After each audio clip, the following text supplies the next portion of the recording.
And we're back live. Welcome back, guys, to Gods vs. Eldritch Horrors, where every week the Far Realm conspires to try and take down and disrupt this stream somehow. It's unbelievable.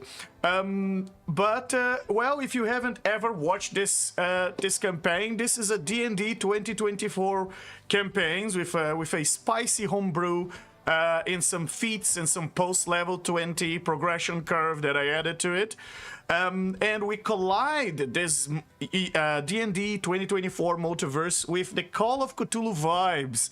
And in the plot and the story and even the motivation of these characters, where we have a party of demigods whose curiosity about the Far Realm keeps boomeranging back with interest at them. And it's not only them paying that interest, also bystanders across several timelines are now at risk of paying for the curiosity of these demigods. Let's see if they can fix the mess that they've created after in the last arc of this campaign, which we concluded in the last session. They gave such a big knot and create such a huge time paradox that now all the timelines are running the risk of collapsing and, well, breaking its own principles. Chronapsis, the god of time, the dragon god of time, control the collapse of those timelines to prevent the countless lives from being lost by all those collapsing timelines. And gave these individuals in this party a choice to try and fix their mistakes. But I'll get there in a moment. First, let's get to know our party. Let's get to know the members of our party, and we even have a new one joining us tonight. And why not? Let's start with Lumpa, the goddess of blade singers. Somewhat bipolar at this stage. She has serenity with a side of stabbing. That's kind of the way the teachings goes. Lumpa, say hello to our audience. Tell us a little bit about how you're feeling tonight now that you are 8,000 years younger. I am actually very excited to see how this is going to play out.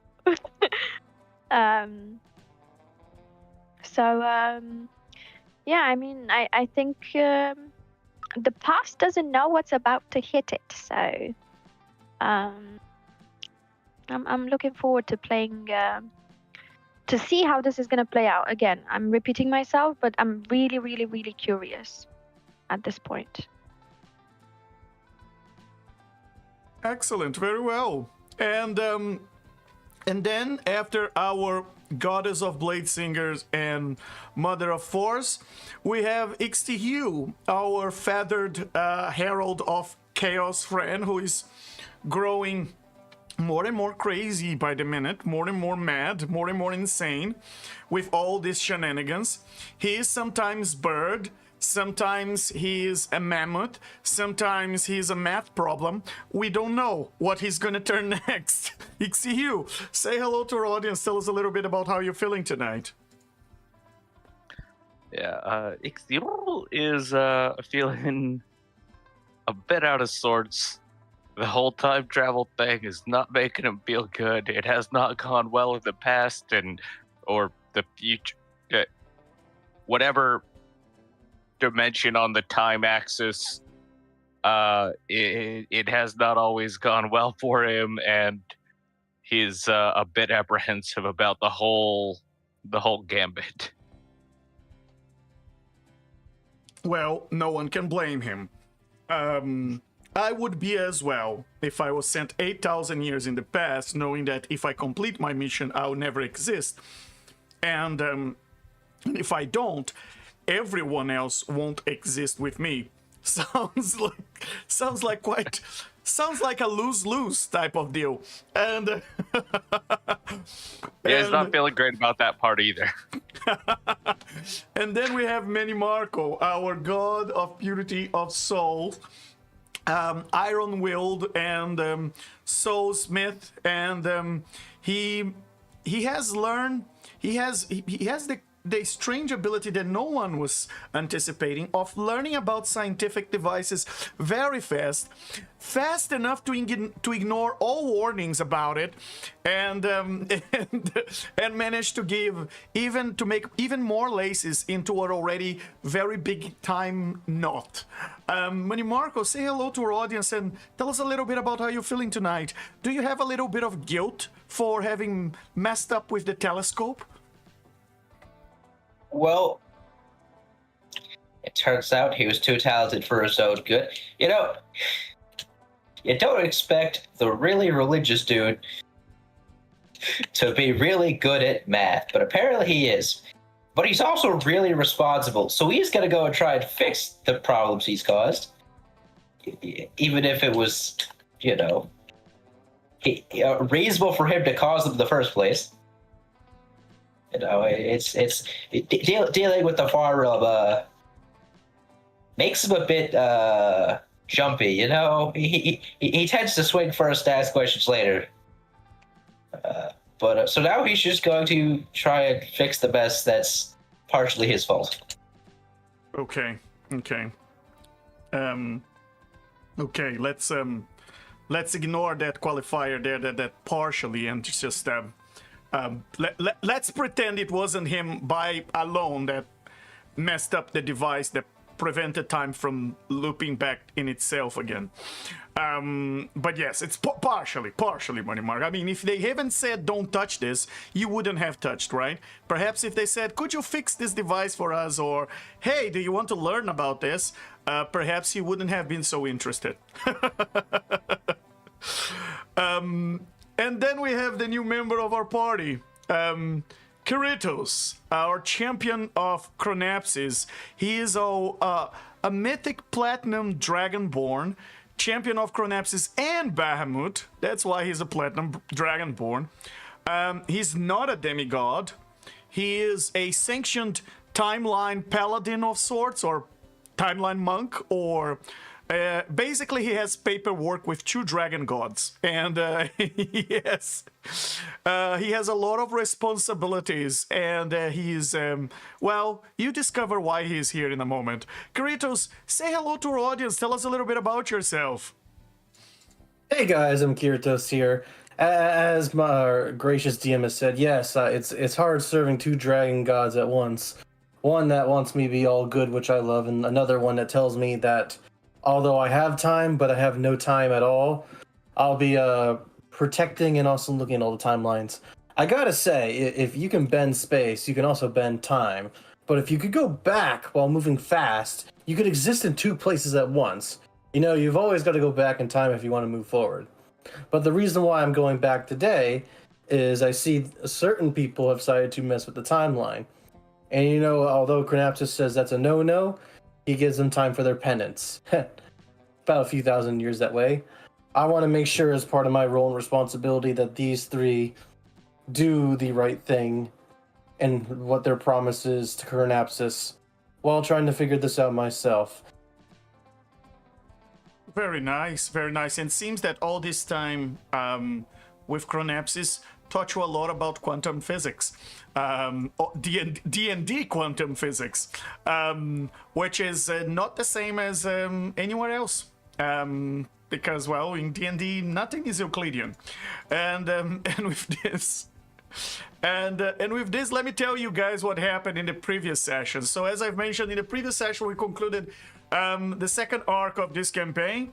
And tonight we start the last arc of this campaign, the last third of this campaign, and which will have 4 chapters.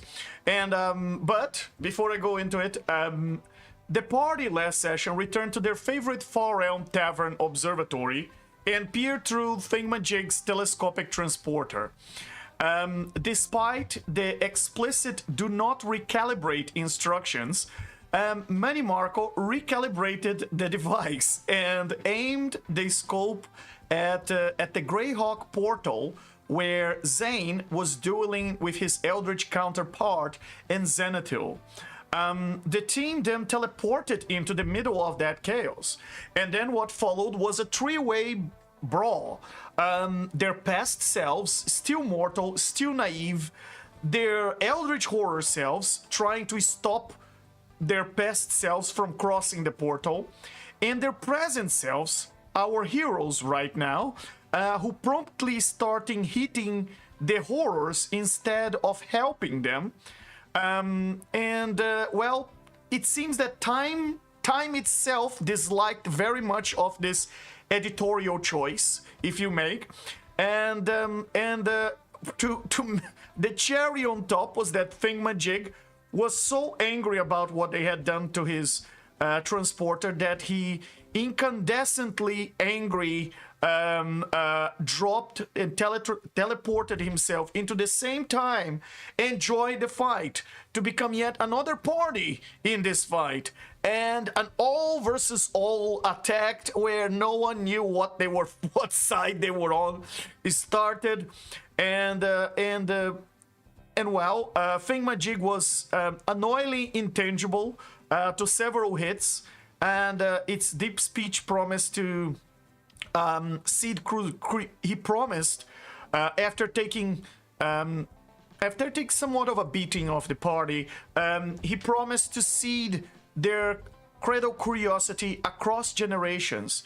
He said he would go back 14 generations and would seed curiosity about the Far Realm, so that they would always end up in this situation 14 generations later, completely destroying every single branch of their families. And yes, why are they like this? Because he may have been the one who seeded that back into your past. So perhaps, if you come back 14 generations, perhaps you will find Thingamajig there. Who knows? But yes, reality began to look like a pretzel. Rain froze, epochs bled, colors inverted, a lace of timelines knotting into collapsed started to appear in the sky and enter Chronapsis, dragon god of time, planet-sized and furious. He seized with his own hands the collapsing vortex of time that was pinning everyone in temporal stasis and issue a verdict to our party. Your meddling frayed creation, and now you must choose your penance. Two strands were offered. Fix it. By fixing it, he meant be hurled 8,000 years into the past to prevent your own births across the tangled timelines. Carry the sundial of the last hour, which is reading 8 minutes to midnight at the moment they took it. And if the hand moves closer, you make things worse. If the hand moves farther away from midnight, you are getting things right. And by getting things right, he means preventing your own births. And the other option, he says, was to end it. Accept the unmaking of their timelines now, and themselves and all their false futures, and everything they've done will be broken and erased, and it will end there in that moment. And across the table, the members of the party chose what they want to do. Zane, both past and present, and in zenithal, opt to end. They went for option 2 to just end right there and then. They didn't think they could make this better, and they didn't want to make it worse. And then we had Ixtihil, present and past self, Arlith, both Lumpas, Money Marco, present and past, all of them chose to fix it. Chronapsis then calmed the storm that, at least for long enough, to place a sundial in each of our present heroes' hands. Then he hurled them into the deep past to begin the hardest quest of their entire existence, becoming the architects of their own unbirths, with that relentless hand of the clock ticking towards midnight. Or I should say, relentless hand of that sundial. And, oh yes, and I should mention, honorable mention, Zane tried to call AO for help. Yes, you know AO, the creator of the Multiverse, which Zane incidentally learned that he was some sort of bard and that he actually came from the Far Realm, and that his job was to keep some sort of creature sleeping by creating the astral plane as a sort of endless dream. That keeps this creature entertained, and as long as this creature is sleeping, everything is allowed to exist, and if the creature wakes, everything is consumed. The all-in-one is the name of this creature.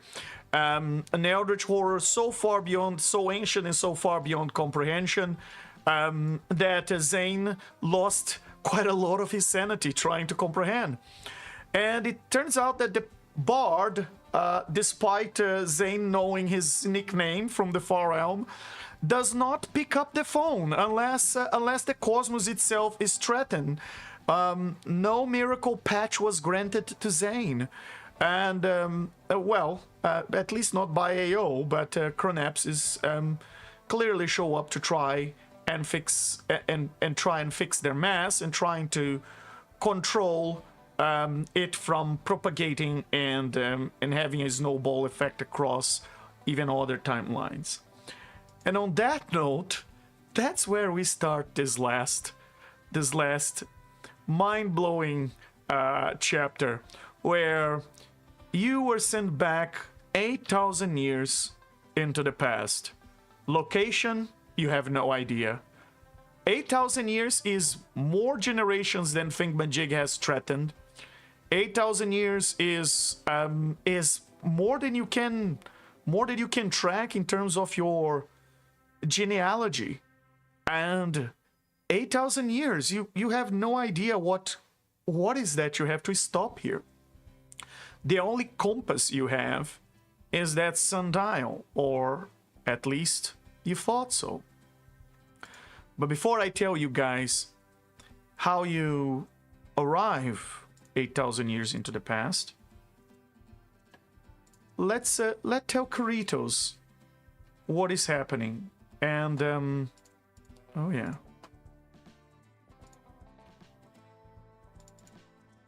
And the screen is black for everyone. Yeah, mine's black. Very well. All right. So, Karitos,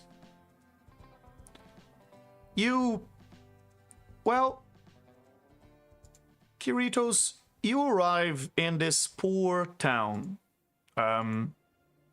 You've been guided here. You've been guided here by, by your sponsor and your ally. You've been sent here because here is where you're supposed to be and where the creatures you're supposed to be the insurance policy for are about to arrive. You expect them to arrive in this town at any moment.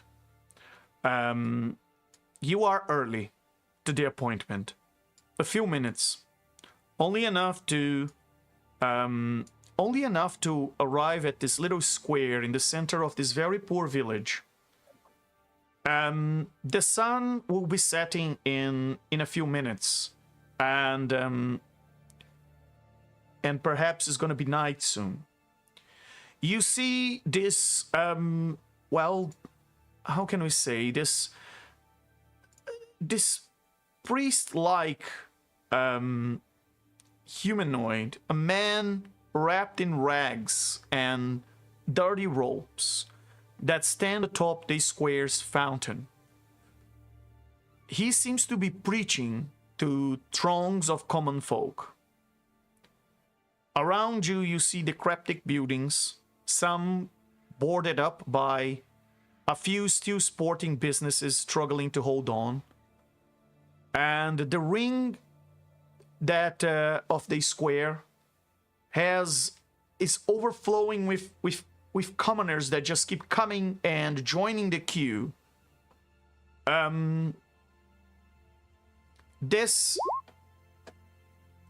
This man in rags, you can see his face. You arrive, but you see the queue of people. He seems to have two assistants, two women with him, and they seem to be giving bread and food to the crowds that arrive. They seem to be doing charity. And the man says to the crowds as they are collecting their bread, he says,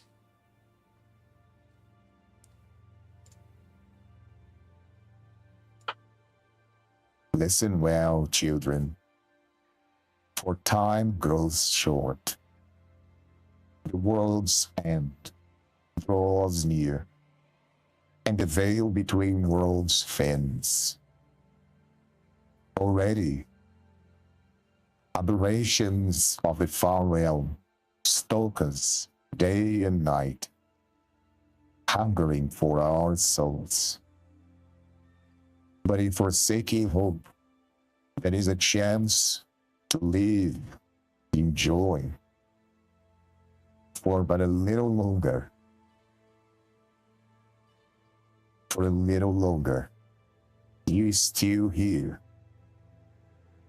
But know this, there is no afterlife. There is nothing else but here and now. Should you escape this horror's hunger that the nobles do not protect you from, at the world's end, your soul shall fray and wither away. Live as you would. Those in power would tell you, your place is in the dirt. It is the toil for the gain. But it is not so. Take what you desire. Live as you wish. For what is chaos but freedom to live in elation? Embrace pleasure for pleasure's sake, and care not for the rigid society those in power would try to impose you. Nothing matters but your own desires.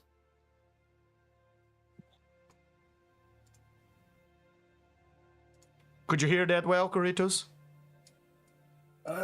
Vaguely pieces, but saying like their souls, Did you? are withering in the far realm. Was the voice mod cracking up or something?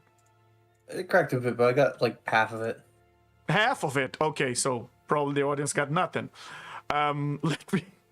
Let's try this again. I'll do without voice mod.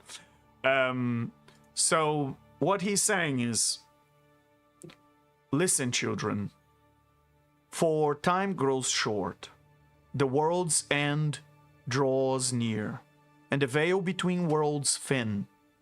Already aberrations of the far realm stalk us day and night, hungering for your souls. But in forsaking hope, there is a chance to live in joy.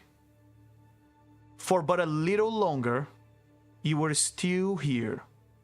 You still have a little bit of life. And know this, there is no afterlife. There is nothing else but here and now. Should you escape the horror's hunger that the nobles do not protect you from, at the world's end, your soul shall fray and wither away. So live as you would. Those in power would tell you that your place is in the dirt. It is to toil for their gain.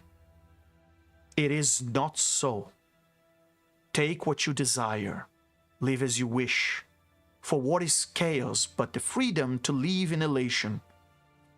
Embrace pleasure for pleasure's sake, and care not for the rigid society those in power try to impose to you. Nothing matters but your own desires. I see. I see there's a bit of freedom of oneself mixed in with his sermon.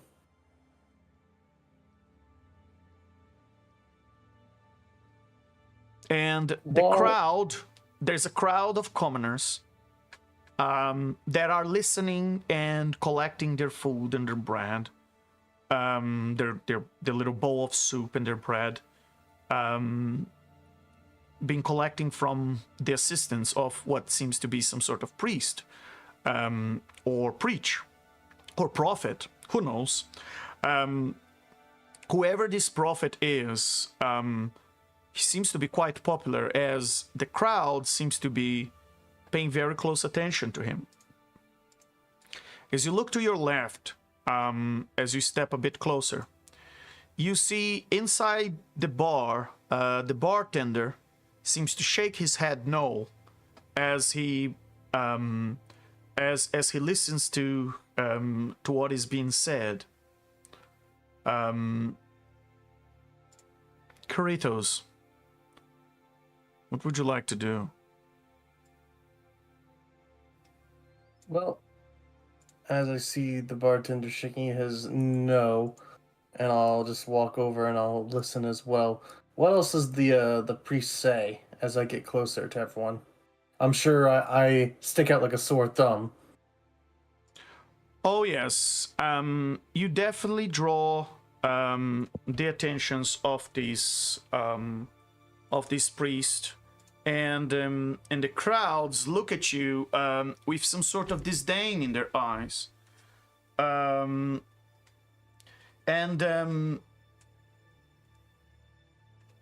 as he sees you approaching, he seems to quiet down, and he says, and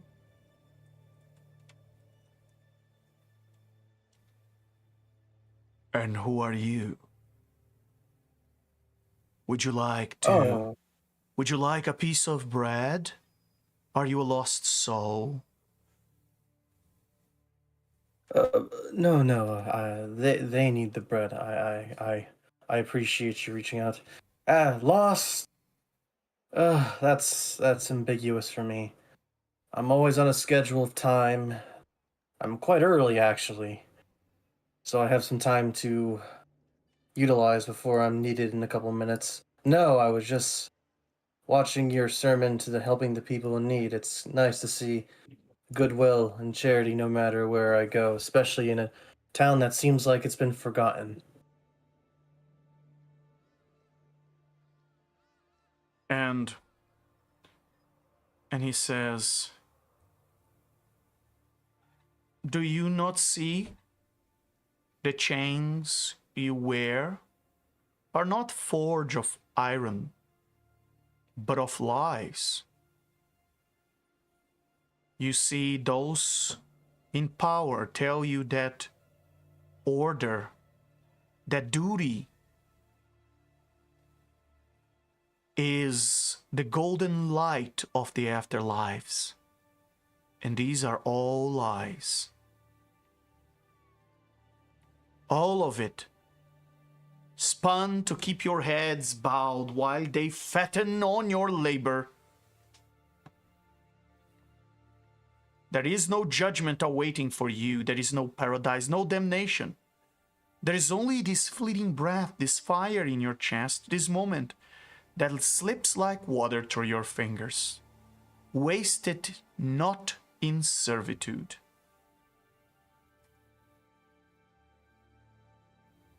Out of character, above the table question for your legend. Since I serve the Platinum Dragon Bahamut and the Time God at Carnapsis, what would I know about like the afterlife and such from my studies and being in that?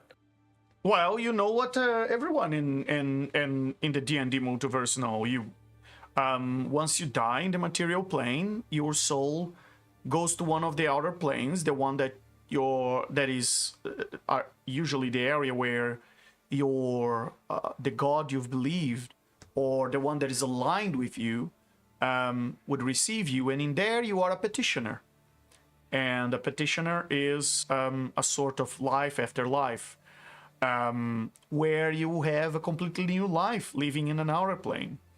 And you may have a whole new purpose, a whole new life. You start over in the afterlife. It's not that you forgot everything you lived in the material plane. And you may even visit the material plane from the outer plane.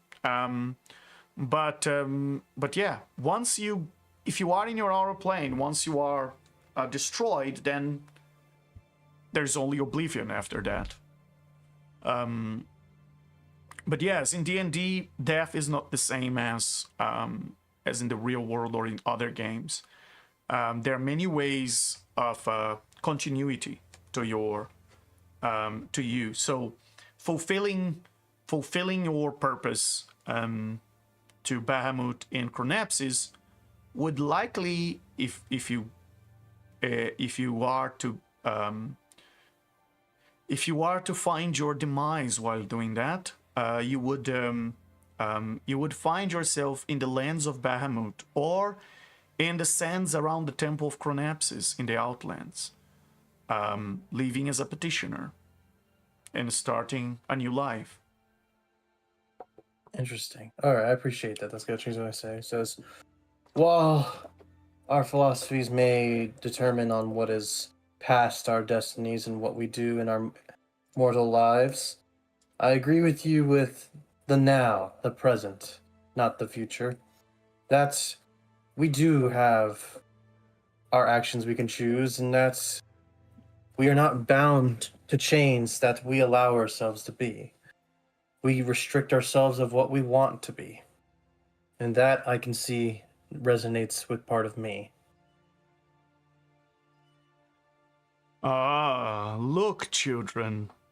The Polish pawn of the Platinum Tyrant himself. I can see now your gleaming scales, your bright eyes, and a mouth full of rules and promises of heavens that do not exist, of time. Tell me, champion, what is that you protect? Ashes, lies, an empty lullaby of order that dies with the world. And all the commoners stop eating, and they start to look at you, and they have this not just judgy eyes. They have this disdain for you. One of them spits on the ground. If that is your choice, then I will not stop. That is what you're allowed and your will allows you to do, and that is your right. You're curious about what I believe in or what I do, priest of refined philosophy.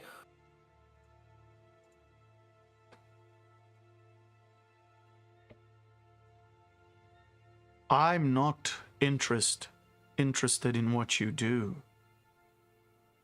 Bahamut's breath may burn bright, but it burns away freedom. I know what you do.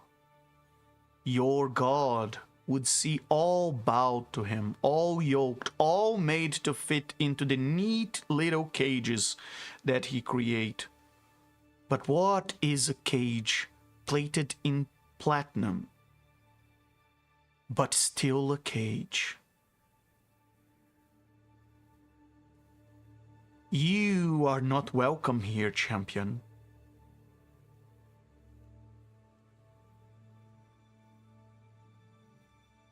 If that is what you all request, then I will let you be to your goodwill and to your sermon. Need I only need a couple minutes away while I wait for the next part of my destiny to arrive. I bid you all blessings, and that your lives may burn bright, as you say. For today it is now that you may choose. Don't let your own shackles deny you of what you want to do or what you want to be. And as for you, priest, although we cannot see eye to eye in what we do, in our own way, we are protecting and we are doing our own goodwill for those around. whether we clash in conflict and how we choose to do it. And Kiritos will start walking a bit like away, like over to here. Do I know where they're gonna land, or do I just like... No, he didn't give you a location. He gave you a time and a place. Okay. And there seems to be a few minutes. You can see through the windows inside some of the buildings around here, and you definitely can see that bartender. He looks at you, and he gives you like a nod of sorts. And then as I keep walking and try to get out of their sight, I think to myself, why don't I spoil myself with a little drink? Alcohol-free, though. Not every day I get to relax when I'm always diligent. And can I go inside to the bar? By all means, yeah. Say, pardon my intrusion. Is this, are you still open? I am, yes. Please, friend, come in. And while we do that, I'll take a seat to the window so I can still at least see what's going on outside, but... appreciate it. I've been quite busy traveling, going from place to place and where I need to be. And thankfully I got a few minutes earlier than expected, so I want to be a little selfish and treat myself to a drink before I'm quite preoccupied for who knows how long again.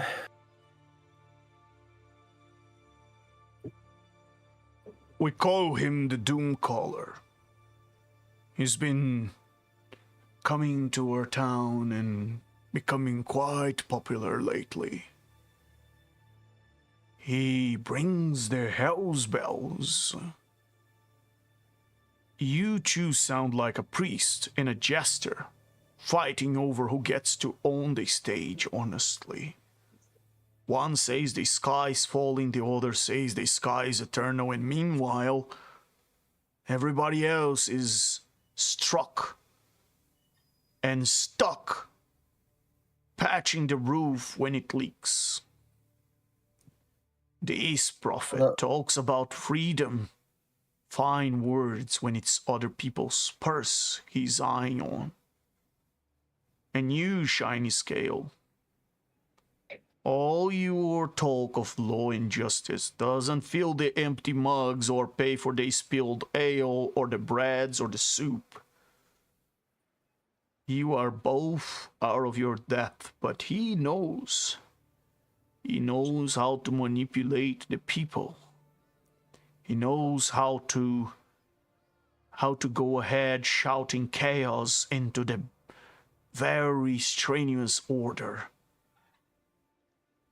Now, we used to have some guards in this town, you know, and they've abdicated of their positions. And, well, now there's no more government.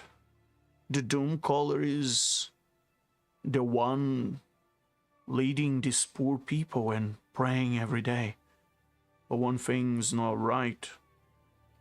And he comes close to you as he's trying to whisper, and while he's serving you a drink, and he says, there are less and less people in this town. Every day, a couple gone missing. No one says a word.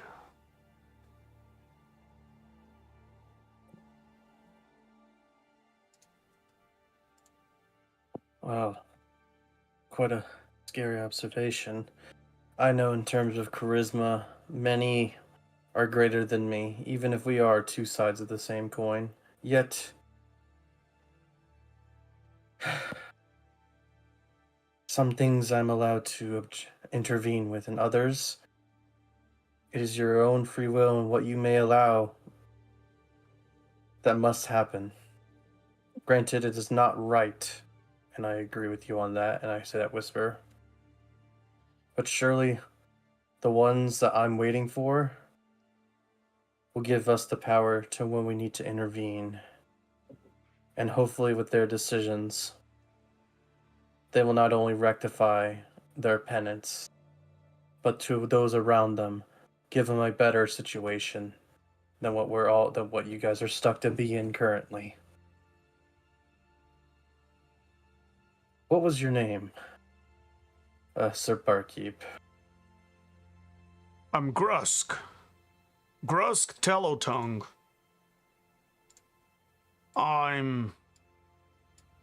Well, I used to be owning the establishment, but these days no one can own anything anymore. Yeah. Oh. I don't make any tabs, so go ahead and pay for your drink. I hand him 50 gold pieces of legend, and I say, there are some things I can do, but my gosh, your prices are outrageous, but I accept. As I push that amount of gold over to him, and I take my drink. Better to pay and to drink your drinks before the world ends, right?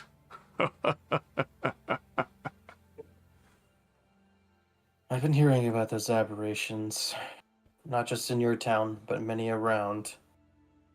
And while I have not seen them and only been hearing stories, soon enough, I'll have to intervene and fight and face them myself.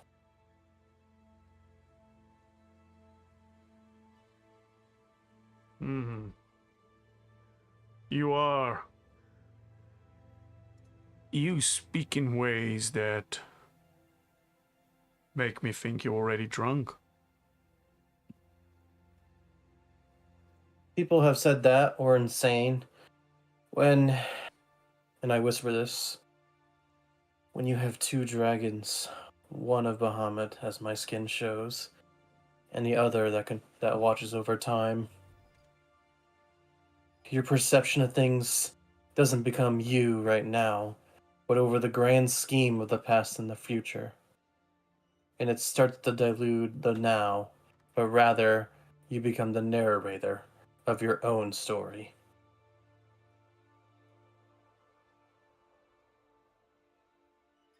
Look, it seems you are also a priest. Or I never saw any of you shinies around here. But Brigantiers, from my point of view, you're both wrong and you're both right. Folks, common folks, they just want a full belly, a warm bed, and maybe a night where they can forget about demons and dragons and doomsday. You want truth?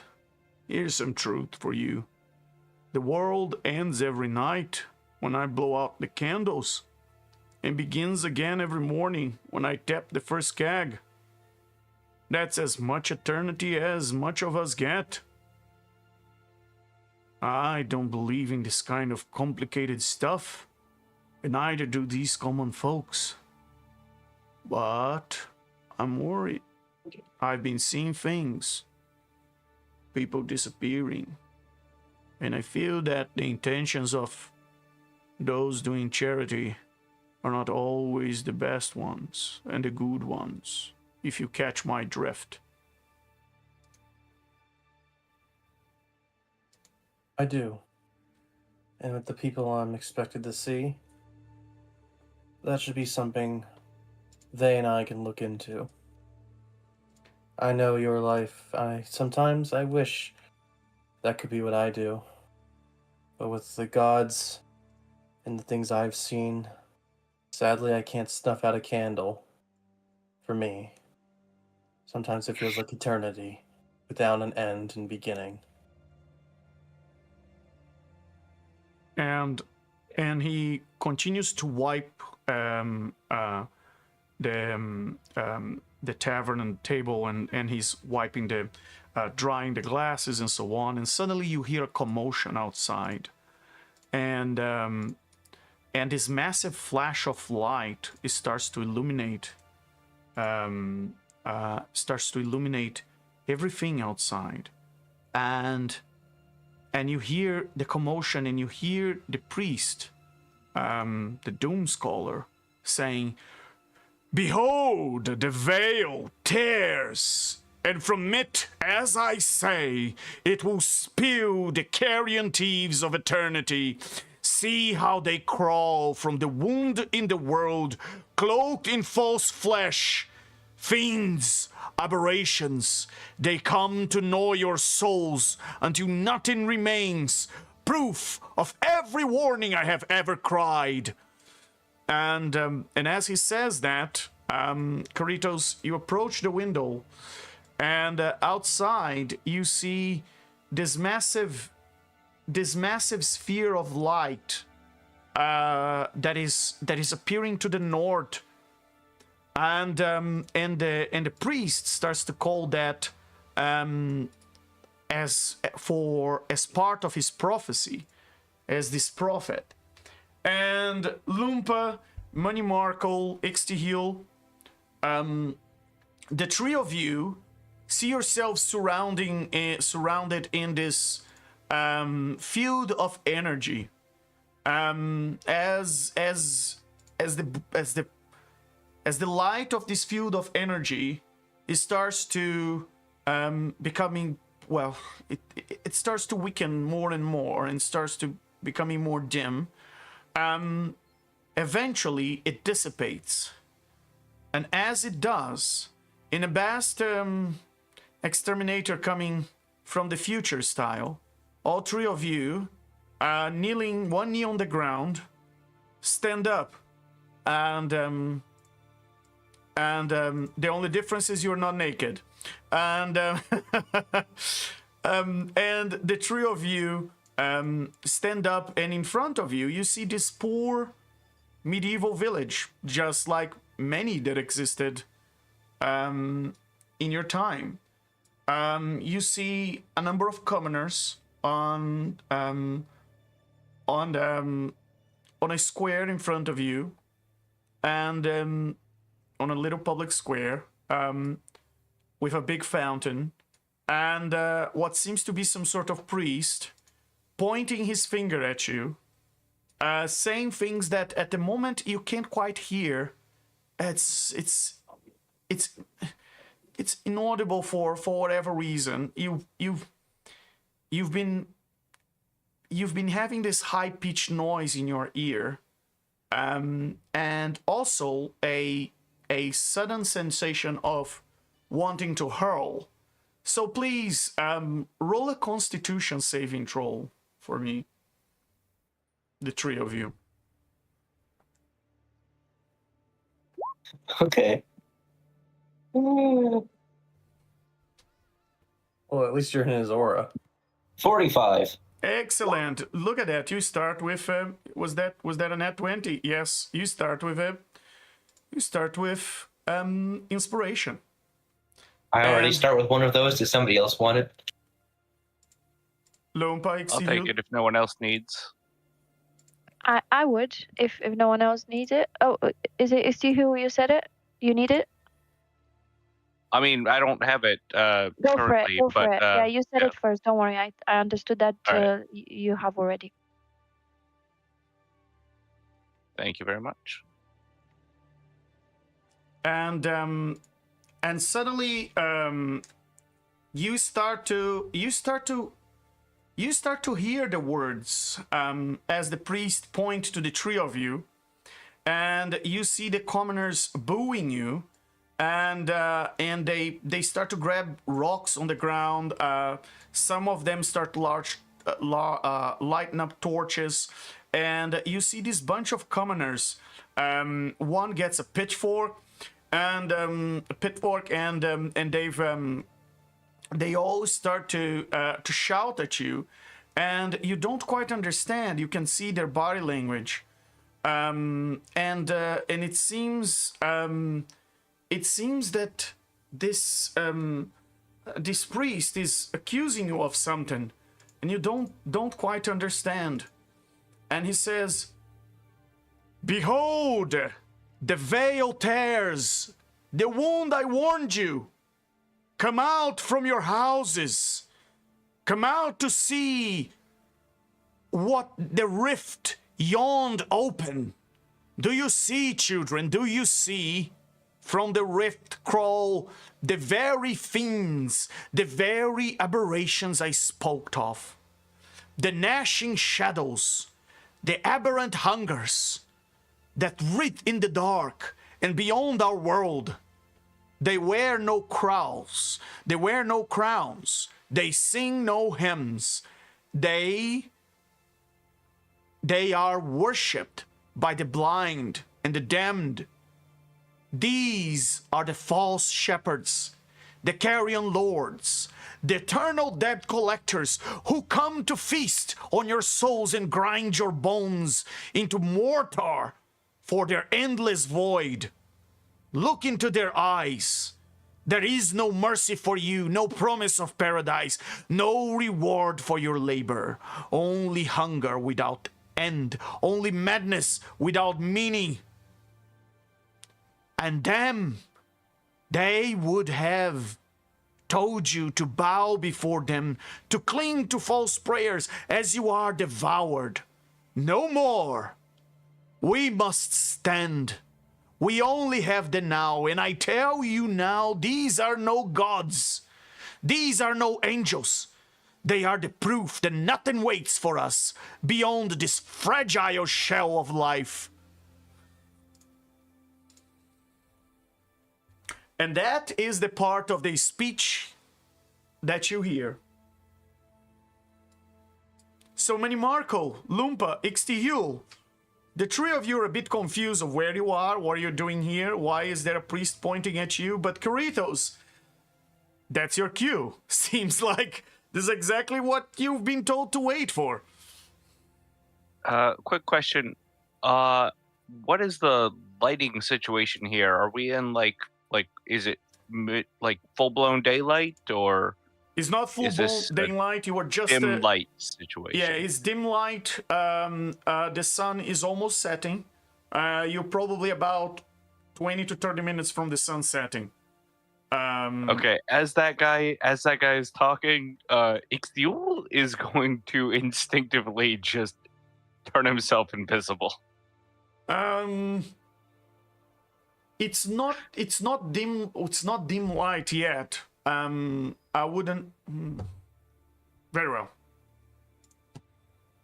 It's a gray area. I'll give you that.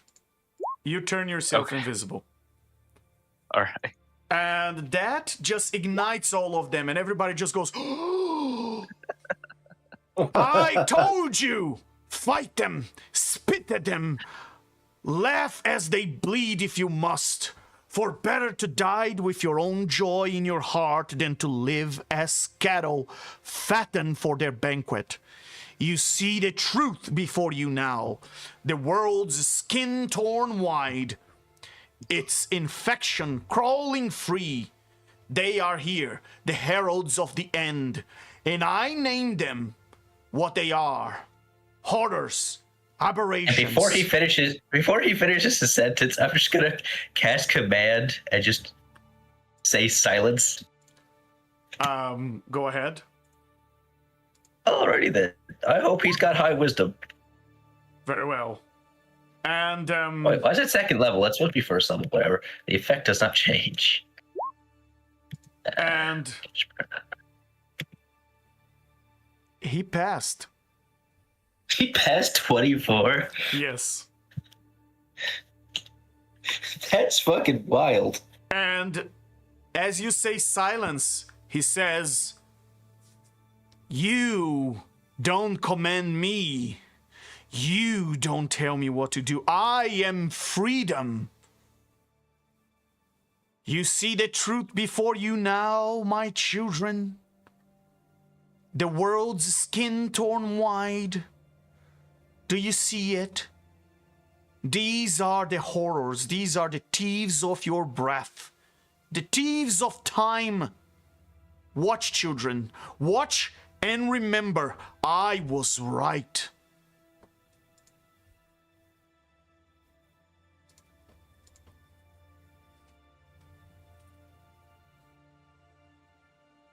I look at Grusk as I'm watching this, because I can still see Ixtihul invisible, and I can tell that Manny Marco just casted magic, right, Legend? Yes. I say, it's rare for me to just have a couple seconds, even a couple minutes before my eternity catches up. But I'm glad I could have one drink and at least a conversation before my responsibility comes to me. I don't know when we'll meet again, but I'll definitely remember you no matter where I travel and when I travel, Grusk. Thank you. And he just nods at you as you leave the bar. And as I'm heading over, what else are they doing as I start to walk over? They're all booing Lumpa, Money Marco, and next to you, and they're holding, and they're spitting on the ground, and you can hear them shouting, "Get out of town! You are not welcome here! Get out! Away with you, fiends!"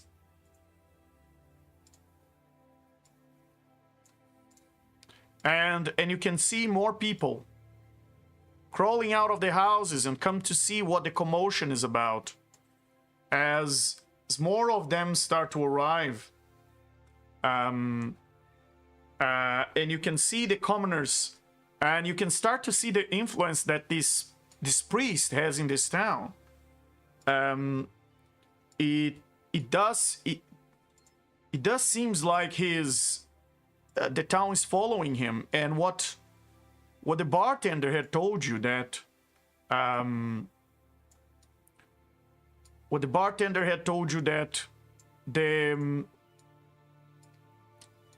governor, that the people who used to govern this town had left. There are no mayors anymore, no one around here, and the priest has pretty much commanded. Even the guards abdicated from their positions and left. There are only some struggling businesses here, and you see some more and more people coming out to the street, and to see what's going on and what the commotion's all about. And they all look at you as if you are aliens who just landed in their village. And you start to see that they are growing in numbers very fast. I mean, this is a poor village, and this priest seems to know quite well how to influence them. I'm more worried they're gonna fold all of them in half like paper, since I understand the mortality of a commoner.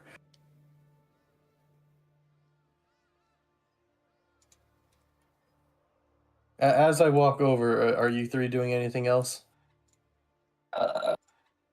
Ixtiul is feeling like this is not a great situation, and he's feeling like that preacher guy is kind of the source of the problem, so he is gonna fly forward, still invisible, then use Moonlit Step to teleport behind him, and then strike him in the back of the head, or at least attempt to strike him in the back of the head with his tentacle whip. Very well. As soon as I can figure out where the... Yeah, so that is a... You hear Oh, a voice in your mind as you are doing that. And you hear the voice, and it seems you hear as if it's echoing throughout the entire place, as if you were inside of a very large cathedral, and the voice of this priest: despair, despair, the end is nigh. And you just brought it closer. It seems that he doesn't move, he doesn't change his body position, but you feel that he can see you coming. Go ahead with a 30.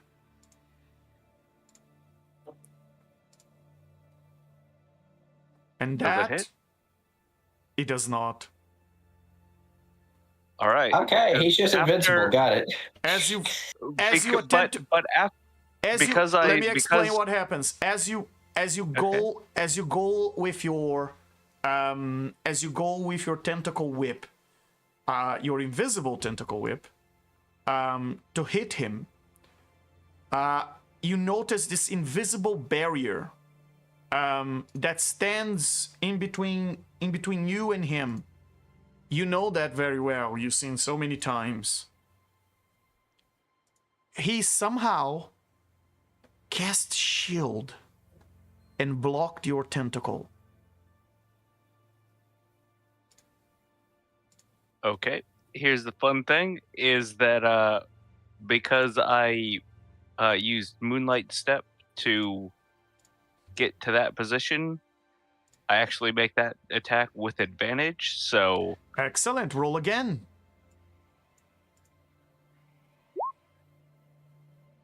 okay, it still doesn't pass, but I just wanted to With get that in with there. the shield, his AC is a 30. Yeah. All right. He's a 25 AC. That's wild. And He's very strong. and you attempt to hit him, but Ixtihu, because you are doing this so stealthily, no one notices what's going on. And I'm still no one notices what's going on, and he's still talking in your mind, and the people you can still see them chanting and asking you to leave their town. Manimarco Lumpa, there is Also, one. wait, real Yes, quick. go ahead. Just as soon as that attack fails, because I have made an attack action, I instantly blink step back 30 feet. Excellent.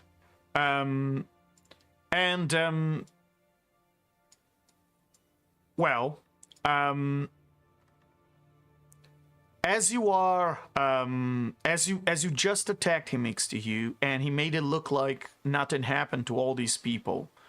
Manimarco Lumpa, there is another figure among all these individuals that quite contrast with the place. That is this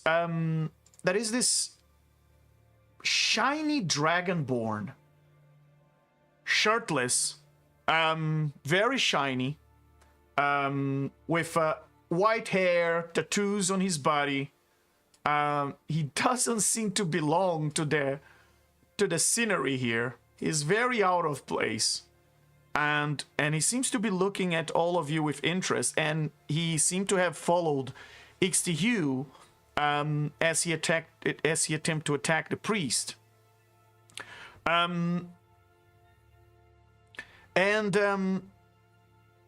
Ixtihu,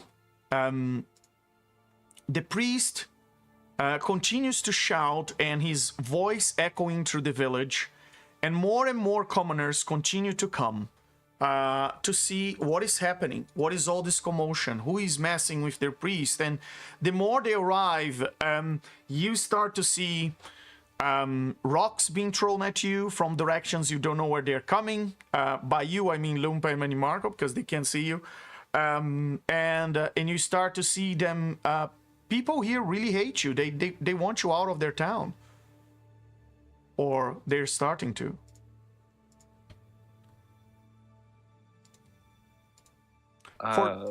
For the other ones, let me ask, what would you like to do?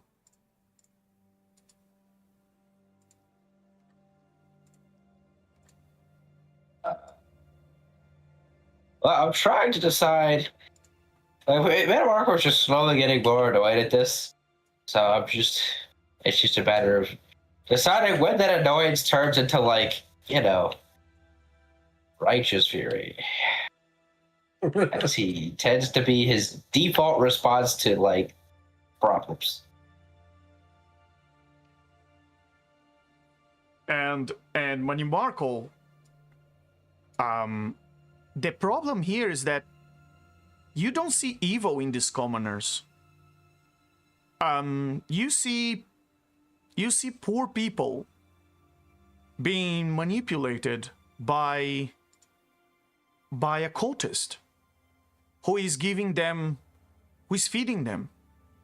You can see the bread and the soup cups that they are all carrying in their hands. And you can see why they're defending the man who seems to be responsible for their survival, the one who is helping them. Oh, wait. You are 8,000 years into the past. You think that these people may not have seen magic before. Certainly, they never saw a time portal before, where the three of you crawl out of it. Lumpa is of a... Lumpa, describe how your character looks like.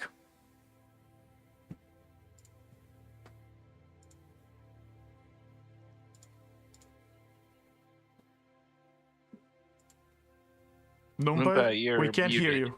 If you're there, we can't hear you. Oh, sorry, I was on mute. Can you hear me now? Yes. Right. So, Lumpa is a female with blue eyes, like medium height, white hair, and her skin is also light blue with a few tattoos on.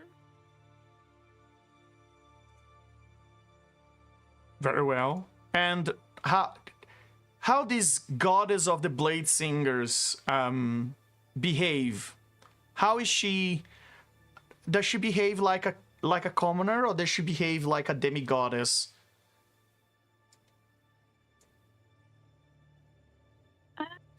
Like a noble, like a princess. How does she? What is her stance? It's part. I mean, she has her moments when she behaves, moments when not. Depends on the situation, I guess. So, Manimarco, your assessment is that these people may also hate anyone that looks as noble as Lumpa, simply because she looks like she has a lot of wealth. You, in your times as a farmer, may actually have commingled well with these individuals in this village. You had dirt under your nails, and you would work the whole day. And before, of course, you joined the army, but you would, you would be a man of the land. I am understanding, which is great, because if the problem is these people are starving and have never seen magic before, well, congratulations. The god of harvest has arrived. Well, paladin of harvest has arrived, but in this case, I have some fabulous abilities that will make everybody love me right now, that I have not used yet because I haven't needed them. But, so, let's see. I can basically make superfood. Let's see. And some other stuff related to food. What is it? Where's the? 1 second. I gotta pull my feeds to find the actual. It's feasts. It's something feast, but I have a big food thing that I can do as part of my stuff. And healing, food and healing. I can do both. Very well. And Where Karitos, is it? you've been watching the three of them and how they behaved. What is your take right now? Well, I'm assuming that this is what I've been waiting for, Did Cronepsis give me anything else? Just saying this is the time, this is the place, and this is where I time. This is the Nothing place, else? this is the time. You just saw a sphere that looks very much like a time portal, which you only saw a couple of times in your life. And out of which, 3 individuals that look very much like divine beings to you. At least their aura is as strong as yours. And you can sense divinity in them. You can also sense confusion in them, and in the case of Cthulhu, even some insanity. You can even notice there's something a bit unstable about this guy, you can sense their auras, and you can tell that these are the creatures that Cronepsis told you about. One, he said that, well, let's how we put this mildly. Cronepsis is from the future, not the one from your current time. Told you shouldn't trust the judgment of the demigods that he sent back to your time. And he wants you to chaperone them and prevent them from, as he put gently, clusterfuck the entire timeline again. And well, you are the champion of the present Cronepsis, which makes you the champion of the future Cronepsis if you still exist by then. And he wants you as his insurance policy. That said, he warns you that you must contain any consequences of what they do, from butterfly affecting the future. And he gave you, as you know, a specific item to help you do that. But at the same time, you should try as much as possible not to interfere with their free will, or you ended up adding to the chaos and you ended up being part of the formula rather than helping as a solution. And he made it very clear to you that if you fail your mission in 8,000 years or less, this entire timeline will collapse, and everyone will, in this universe, your descendants, or you, if you're still alive by them included, will disappear. He always gives me such heavy tasks, but who am I to say no? I'm glad I am here for them. Here are those. And you start to see the type of children you have to babysit now. Oh boy, oh boy. Well, I'm about to create some butterflies, so I've thought about what to do. And I'm about to just like forget all meaning of like keeping a low profile. Marco, seeing that these are normal people and that the problem is just a single person, he's going to proceed to ignore said person. He's going to pull off his gauntlets, and he's going to hold out his hands. And he says, "Come, look. These are the hands of a farmer." Thank you all. He's like, "Come, look at hands that have bared many harvests. Let me share the bountiful wisdom." Also, Marco is like an older looking man, right? So he's come. Let me share the wisdom of age and the knowledge that has come from many bountiful harvests. And he says, "Take me to your kitchens, and I shall prepare, a meal that shall keep you fed for a fortnight." And he's going to roll persuasion, I think, would be for that.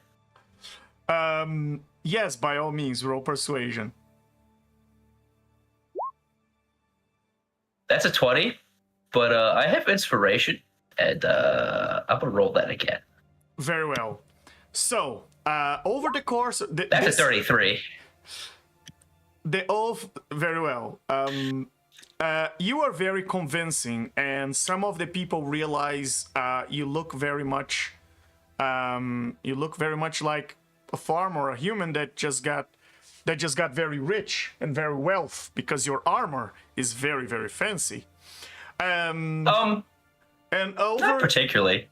And over the course of, it is fancy for these people who Oh are. yeah. It's who are full dressed plate, in- yes, but it's just normal metal. I mean, they are dressed in rags and eating bread out of charity on the street. So for them, you are very rich. Okay, that makes sense. Yeah, you're right. Your shoulder plate will likely feed them for a few months.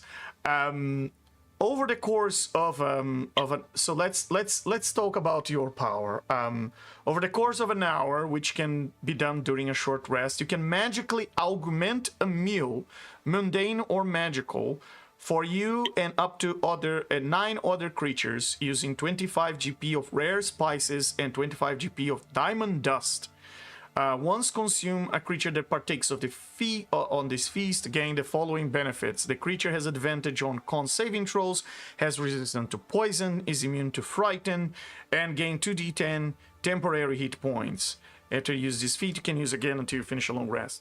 So, the problem here is you gotta augment a meal. Which meal you want to augment? Is the soup and the bread on the hands of those poor people? Oh well, I did say lead me to your kitchen, and I shall prepare you a meal that'll make you feel better than you ever have, or I guess like healthy, so you want to find a kitchen, rested.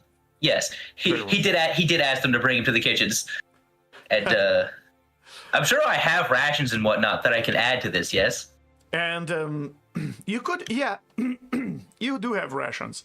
Do you have diamond dust though? I don't, but I have the GP worth for it. So could I just subtract the GP and say I'm carrying that? Because it's not like we've been to a shop at any point.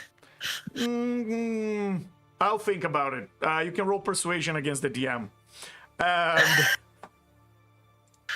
And the number to beat's 19. Oh, voila! That's crazy.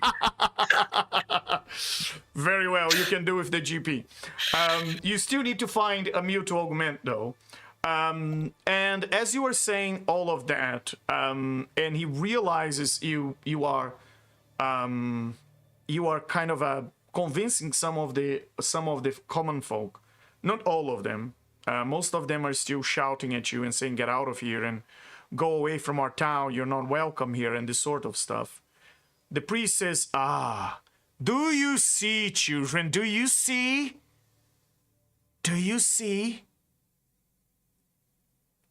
They use foul magic. Don't let yourselves being tricked by their sorcery. Their sorcery is the very corruption I spoke of. They dress up as power, cloaked in false purpose. Their hands with fire and shadow, and their tongues twist with words not meant for mortal lips. This is not salvation. You eat from their food, you feast from their hands, and you are at their command.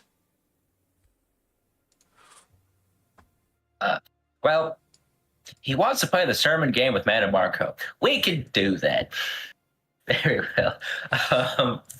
And Marco will just start preaching back at him about, the tenets of how purity comes from from living life simply, and that there is no need for control. When one lives to the fullest of their life, being good people, that freedom and goodness come naturally with this, and that as long as one's heart is pure, that they need not fear such fear-mongering or corruption.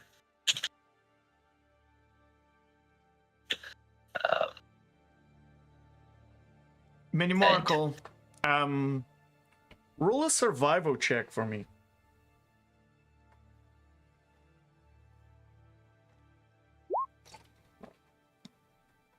It's not one of my best strats.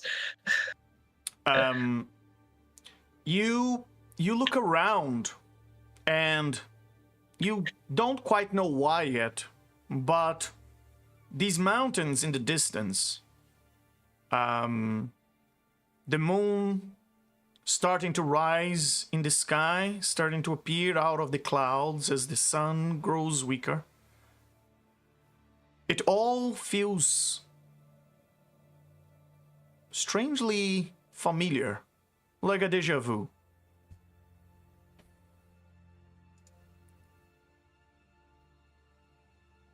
Huh. You can't tell why, though.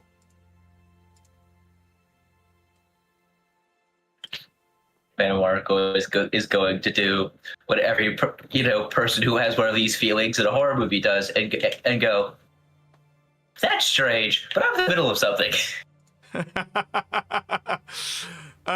Very well.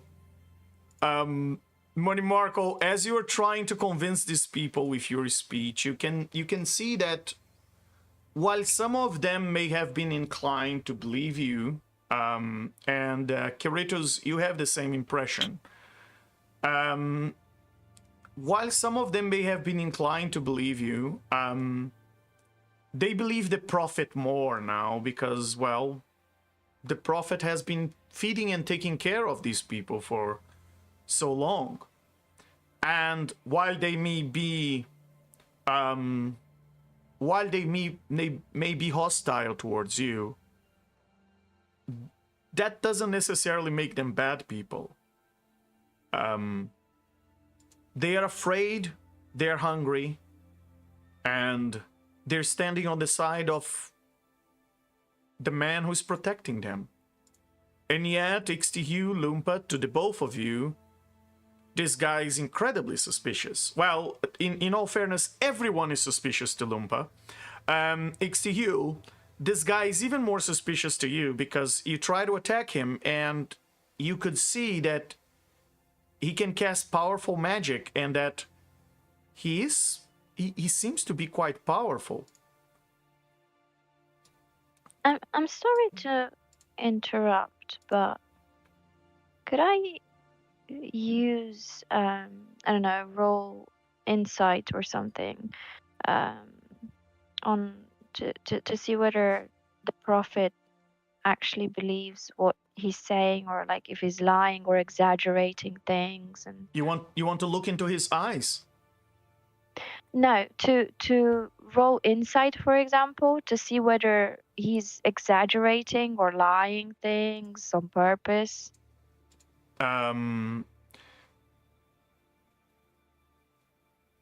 Roll the best insight of your life.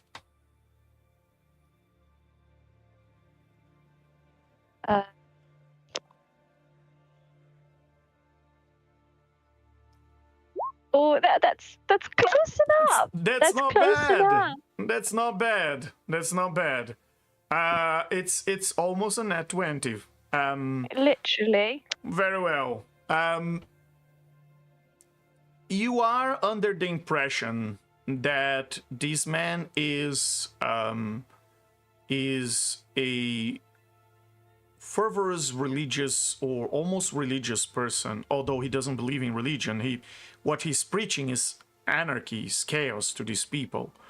And he's telling them, for what you gather from all this, that the end is near and that your lot are the bringers of the end. So you can see why these people are afraid of you. And they are telling you to leave the town and they're preparing with pitchforks, but you can see that as you look at the hand of the man holding a torch and a pitchfork, that they are, that his hand is slightly shaking. You can see that teenage boy that is holding a bread and a stone on the other hand, that he's scared. You can see his heart beating on the side of his neck. You can see most of these people are just they are here to protect the very little they have, and they perceive all of you as a threat. And while you can't get a reading on this guy yet, if he's telling the truth or he's lying, you can certainly tell that he has for lack of a better word, brainwashed these people against you before you even arrived. And he's pointing at you and saying that you are the proof, the living proof, that everything he has been saying to them is true, and that all of you are wolves disguised in sheep's clothes. So, Okay, I will. I'll just address myself to the crowd and say, if we wanted you, I'll start again. If we wanted you dead, you would be. We came to help, but if you cast us out, then may your prophet protect you instead. We are not here to harm you. We don't want any of that. Just open your hearts and see behind all of this.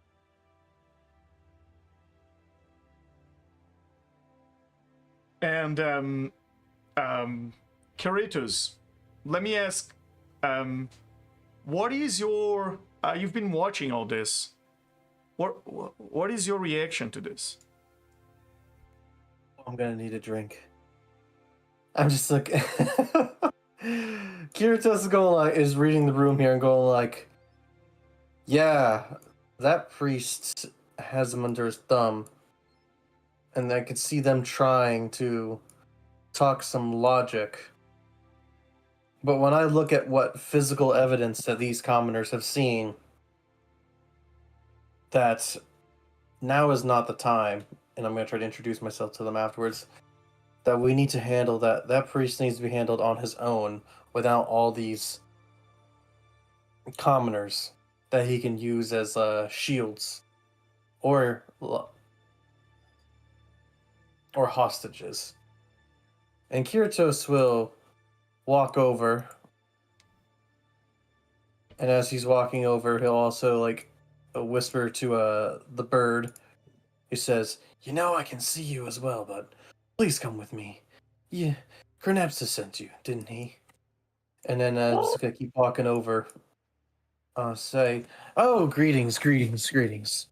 I see the town here is in quite a scare.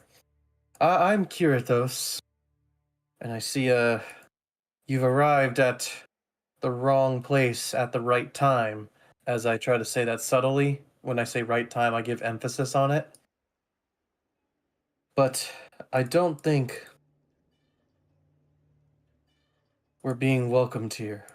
Perhaps the four of us... Wait. No, not the priest. The three of us can talk somewhere more private away from them. And as he's saying that, Manimarco Lumpa Ixtihil, you've noticed, I mean, so far you've been seeing members of all kinds of species among this crowd. And you've been so distracted with the priest and his gestures and how he's still pointing towards you and saying things like, well, especially when Lumpa said if we wanted you dead, you would all be dead already, or something like that. I'm paraphrasing. He started to shout back, listen to the words, children. Did you hear it? The mask slips and the fangs glisten between they smile. If we wanted you dead, they admitted themselves that death is their desire. Your suffering is their delight. Their mercy is no mercy at all, but arrogance, the cruel jest of butchers, sparing a lamb to fatten for later slaughter. And he continues to point at you, and then you realize you've been so distracted as he's giving this speech to the commoners and pointing at you all the time, that you haven't seen that by his side, the two ladies that are helping him, those are not tieflings. You took them for tieflings at first, but they are not tieflings at all. Those are Those are succubi.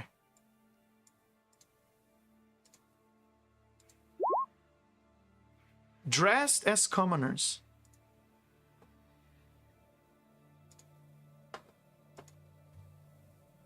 Huh.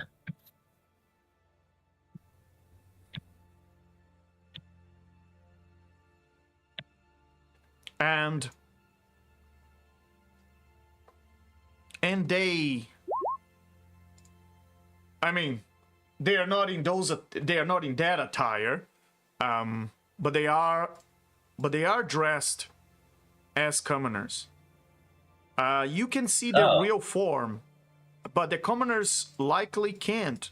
You can see thanks to your true sight. But I see.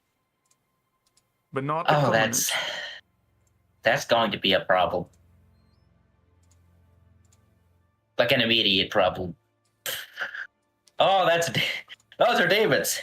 I It's mean, I would like to say that problem comes soul, but you know what they say, problem usually comes in pairs. And behind you, you've noticed yet another portal starts to open. Oh, no. This one looks a bit bloody and in its shape. And while Kratos is inviting you to have, a little chat, I'll tell you what comes out on the other side of this portal after our break. See, the problem is not that there are succubi. The problem is that there are demons in Mana Marco's presence, and he cannot tolerate such a thing. Because he was being so nice and civil, doing things the proper way. But now it's the smacky way, and it's just... That Oh, said, someone's got to hold him back.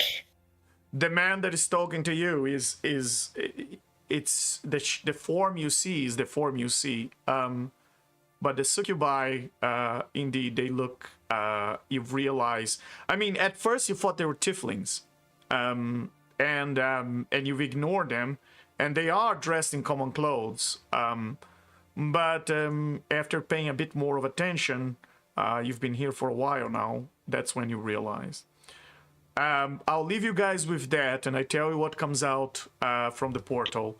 And we'll be back in 10-15 minutes, everybody. Let's take a quick bio break. Okay.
So, who wants to be on the task of making Mana Marco not just start murdering things? Just the immediate problem.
Mana Marco, were you just asking if anybody wanted to be on team Hold Me Back, bro?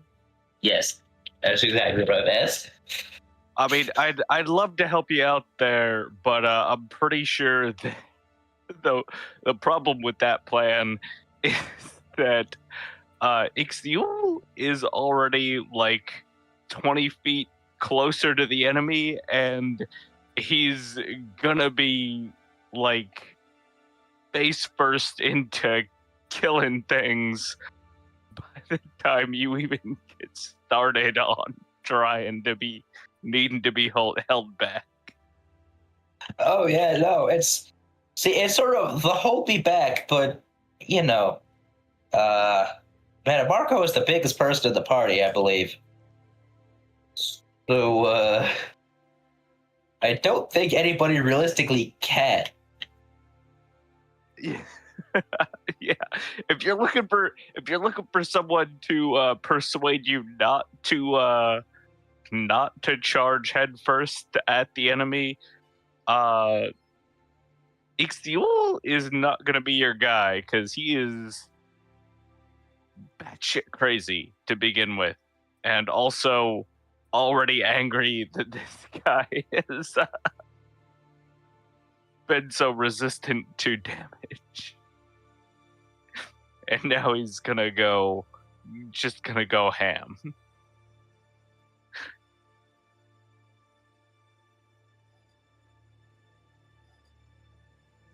And by ham, I mean mammoth. Ah, yeah, that'll be great.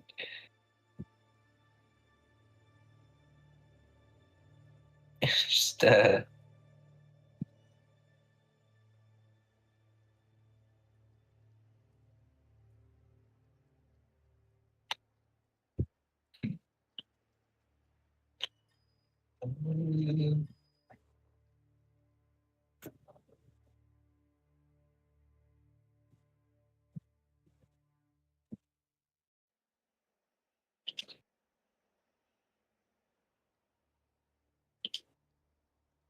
That's the fun thing about not being in initiative yet. We can do kind of whatever right up until initiative is called.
All right, I'm back. Ah. So I'm supposed to prevent you from your murder spree or something? Yeah, he's going to. There's demons. It's Marco. Someone's got to, put a hand up and be like, don't murder them in front of all of these people. Because he's going to attempt to murder them in front of all of those people. You're 8,000 years back, and you're already still your same self. This is great. Marco started out fighting demons. That's just,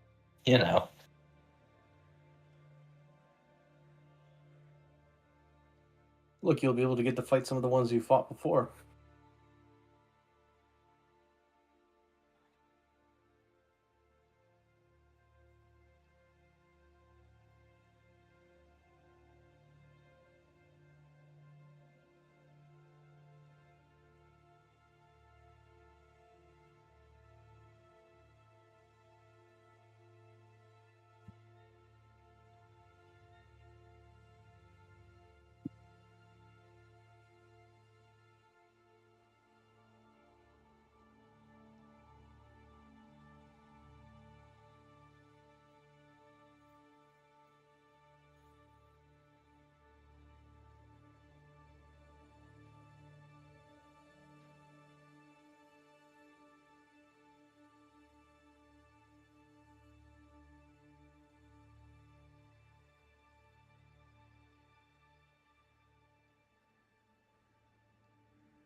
right. Is everybody back? Yeah, I'm back. I'm here. Yeah. When you Marco? Yep. I'm in thing. Excellent. Very well. So, let me bring you guys back to the streets of this village, which you don't even know where it is. You don't even know where you are. And look at that. Just behind you, a blood red portal. You guys remember the last time you saw a blood red portal? Oh, feels like just yesterday, because it actually was. And Feels like 8,000 years in the future in a similar location. yeah, more or less. And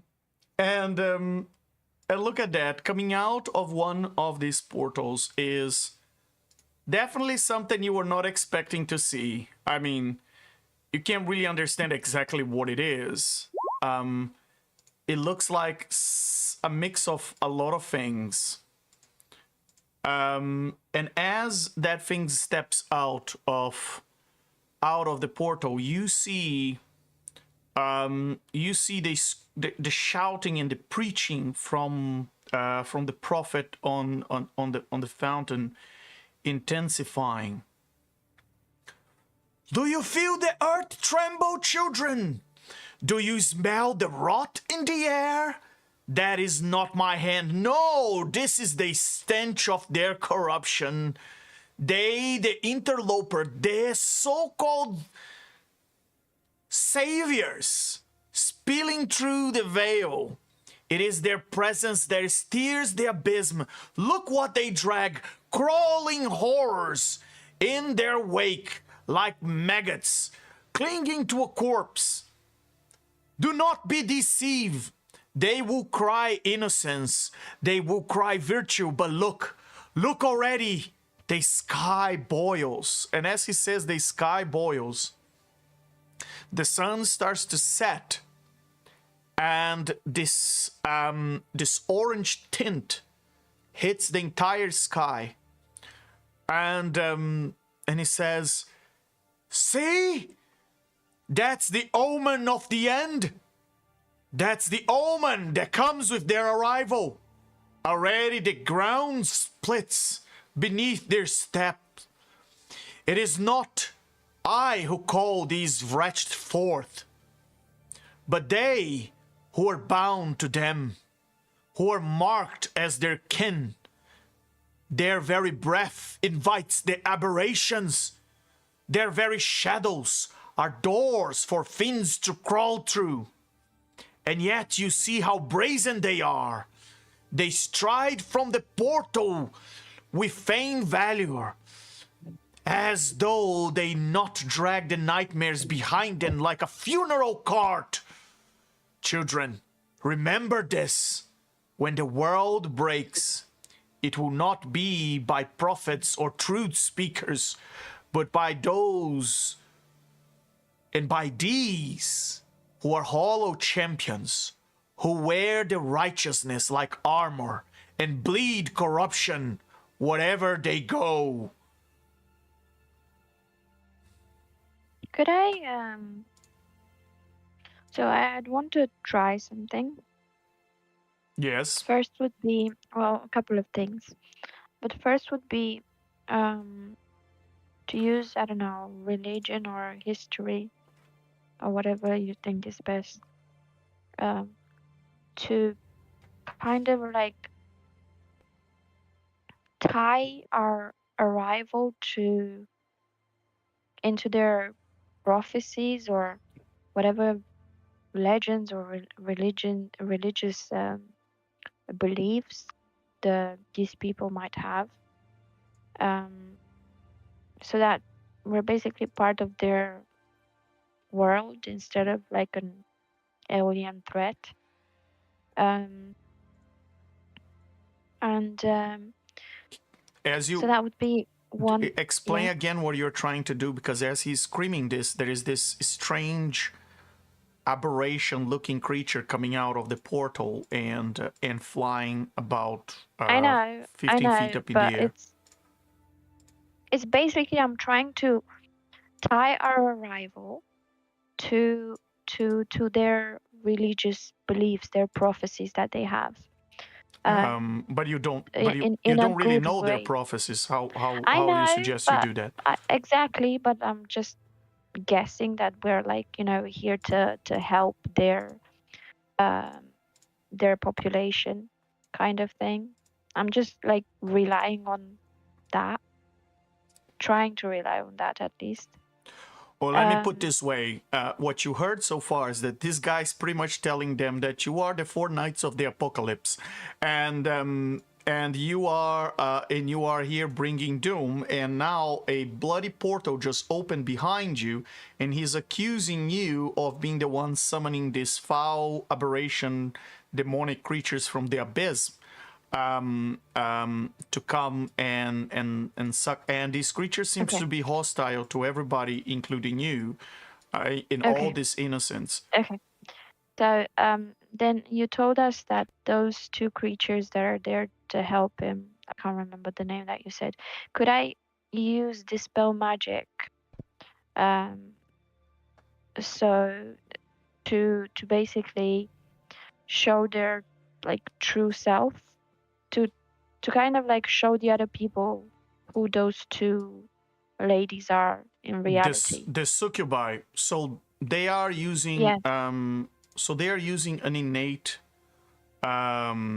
innate shape-changing feature.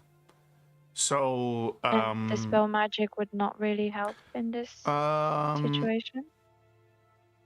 we are playing 2024. I need to double check. In the past, in the previous version 2014, the succubus would transform with some sort of at-will polymorph. But in 2024, let me see if they phrase that way. The succubus shapeshifts to resemble a medium or small humanoid or back into its true form. Yeah, they've removed the mention of polymorph from the stat block. If we were playing 2014 rules, I would definitely allow Dispel Magic to dispel the polymorph effect. But in this case, it's like trying to dispel magic a changeling. It's not going to affect, or dispel magic a doppelganger. Is not going. It's their nature. It's their nature that allows them to do this. It's their biology. And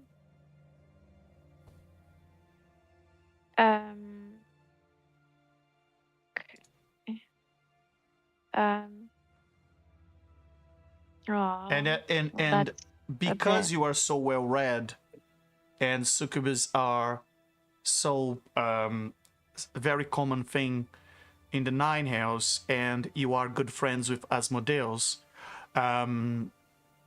you would know that. Okay. Yeah, well, I guess I can't really persuade. So whatever I said at the beginning, I can't roll persuasion to basically persuade the people that we're not here to do any harm to them. You can, but it depends how. You just gotta tell me how you want to accomplish that. My question is regarding my objection. I would say is regarding your premise that you know what their religion is, which is not quite a religion, but it does feel like a cult-like thing going on here. A sort of cult where they all believe in this priest to be, or this prophet to be their salvation, and he's been claiming that the end of the world is coming and it's near. And now you arrived, and either it's just mere coincidence, and eventually something happens, and he says that this is part of what he had predicted, and he's just being opportunistic, or he actually he actually foresaw your arrival. Be as Is there it may, anyone? as part of what he's professing here, you are not the ones coming as salvation. You are the ones coming. He's saying that you are the aberrations. Yeah. And I mean, if he had said that just a few days, just 8,000 years in the future, he might actually be right. Is there anyone that looks sick amongst the people? Or There are a few teenagers among the commoners, and some young women and some old people, and they all seem fairly skinny, malnourished. Oh, so you mean they're hungry but not sick? They are hungry, Sick. but they're hungry but not sick. Okay, right. Okay. Well, I guess the way I would persuade them really would be by trying to tell them that we are not evil, and like why do you think we offered food? Is because we care about you, and we while this prophet of yours has only spread fear. I don't want to be rude and interrupt you. However, there is a monster right there that's getting ready to attack the town. This might not be the best time I would want to do that convince them. before we end up in initiative. That was my whole point. That's fine. It is a free action. So while there are two massive monsters coming out from this portal and fly up into the air and starting to make this strange, almost inaudible noise. They are like this rigged barrel-shaped object with horizontal arms and radiating this spore-like gas from a central ring, and it has some vertical knobs, and he has one too many wings, and it's about 5 foot long. It has some triangularly tapering arms arranged around it, like the arms of a starfish. It's quite a bizarre creature. While this bizarre creature is crawling out of this crimson portal, Loompa is giving just another day, she is giving a passionate speech to the people about trying to convince them that you guys are the good guys. So Loompa, roll persuasion for us. Let's see how well you can convince them, taking into account that they were already afraid of you before, and now what is happening in the background is not really helping your case. Could I get some inspiration, please? Anyone wants to give Loompa inspiration? Yeah, you can have mine. Thank you. Can I use a lucky point as well?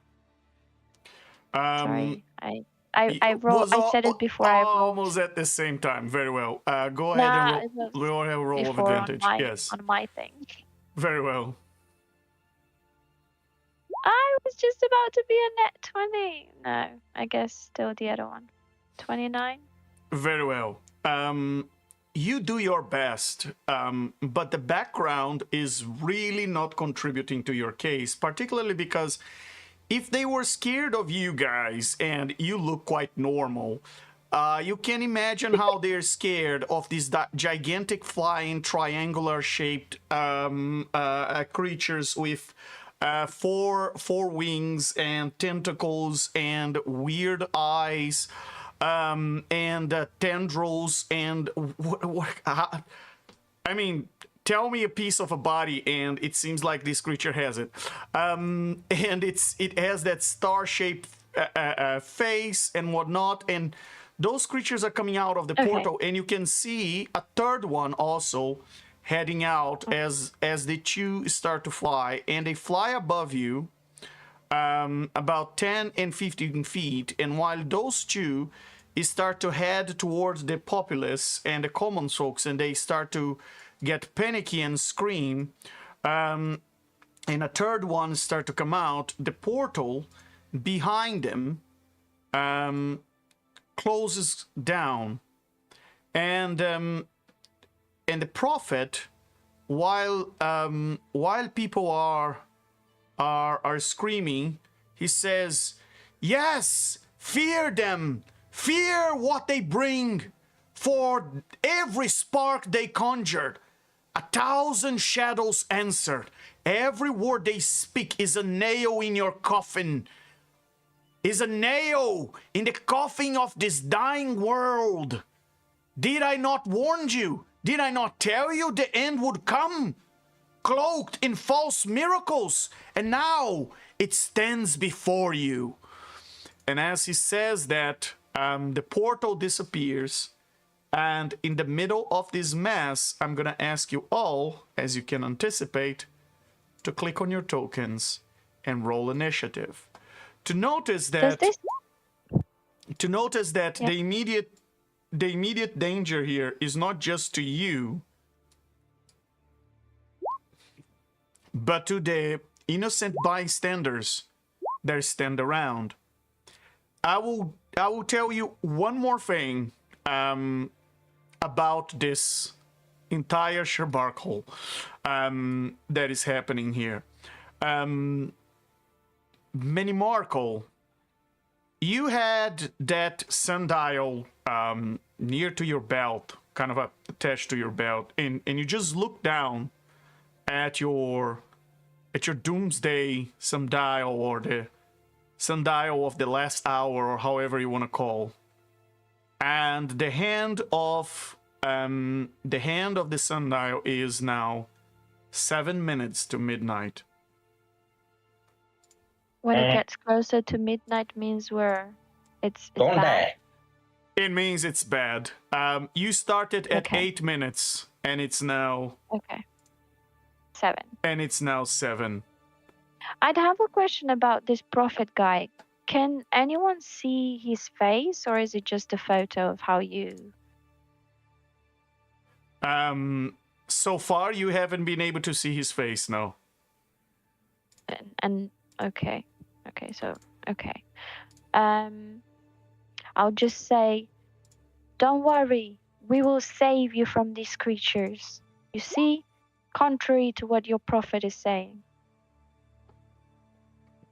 And can I also And how much can I did you also roll for kind of like initiative? put the blame that myself at 34? Can I also kind of like switch the blame and try to attack the guy, saying that it's you're doing this, isn't it? It's you doing all of this, blaming us, and bringing these creatures here, isn't it? Go ahead and roll your persuasion. I mean, people are starting to panic, and they're no longer paying attention to what you were saying, as they're more worried about being eaten alive. But as you accuse him, he continues to shout back in the background, "Raise your eyes, children, raise your eyes and remember, freedom is not given by those who boast of your death withheld. Freedom is taken in joy, in defiance, in chaos. Do not bow to those who admit your lives are theirs to spare. Rise and claim them for yourselves." And as he continues to preach, as these creatures approach, you can see how all the commoners start to scream and run towards the inside of the houses, afraid of these creatures flying mid-air. And Lumpa, how you so casually floated that you just roll a 34 for initiative. Please, go ahead. The floor is mine. Go ahead and declare your turn. What do you want to do? All right. Firstly, as a bonus action, I will activate the Blade Song. And which will give you 75 speed and Yep. and then an armor of 33. Hi. Wild. 30 what? 33? 33, yes. So I have a 35 on my sheet just because of the haste thing, Because right? of the haste, yes. You haven't casted haste, yes. Okay. Okay. I will start with the haste. I guess I'll also cast haste. I'll use haste. I think I can use it. Yeah, I'll use haste.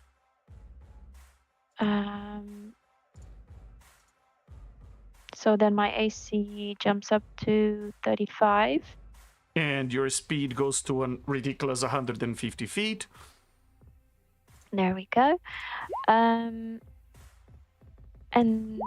then I will attack with a booming blade. So I'll booming blade attack with my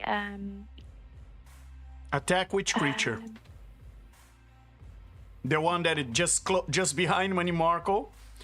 Or No, the one the that is one flying close- 10 feet up in the air close. above XTU? Or the one that is flying 50 feet up in the air above Kiritos? 10 feet above XTU. The one that is closest to the people. Very well. So yes, booming blade, and I will attack with the humming longsword.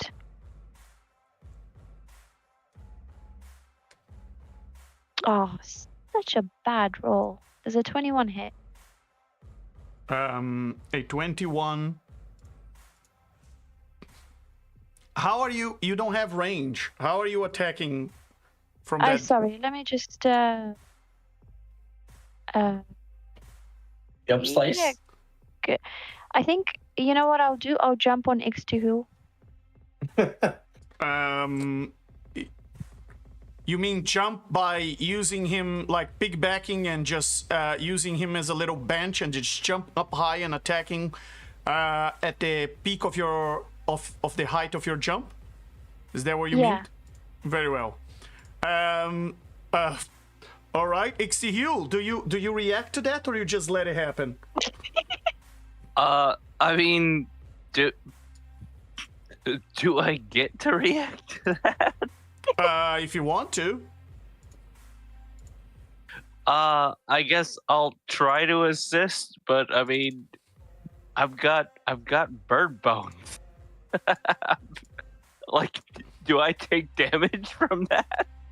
No, she's I'm light. she's a blade singer. She's just going to do a steppity step ballerina jump over your shoulders. Pretty much. All right, yeah. Then I will offer a boost, Appreciate well. it. and so much as I am See, able. teamwork. Very well. And as she ballerina step over the middle of your forehead and pushes your whole neck inside, like owls can do, and your head just go almost inside your body. She's stepping on top of it. Loompa, a 21 will hit. Oh wow.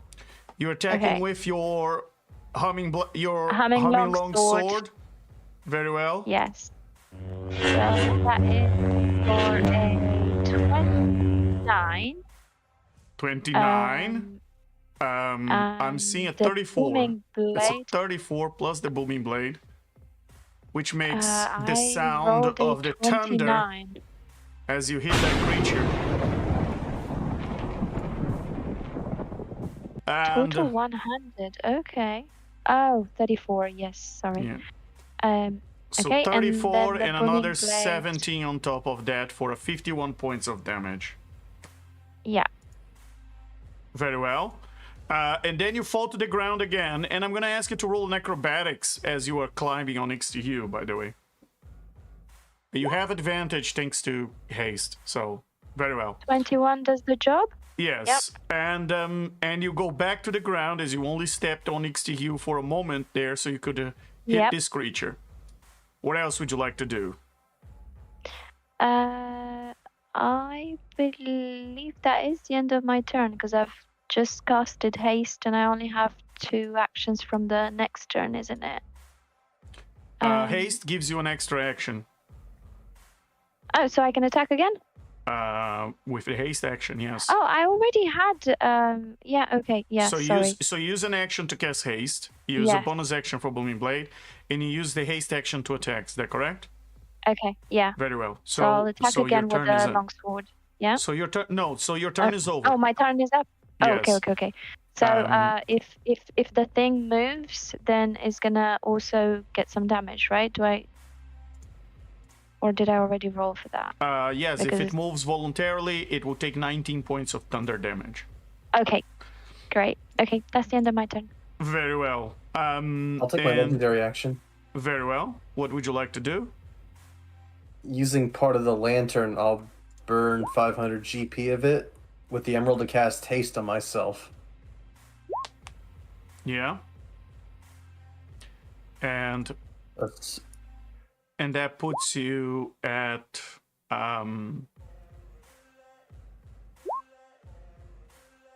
160 speed and 30 AC. so you are actually faster than she is.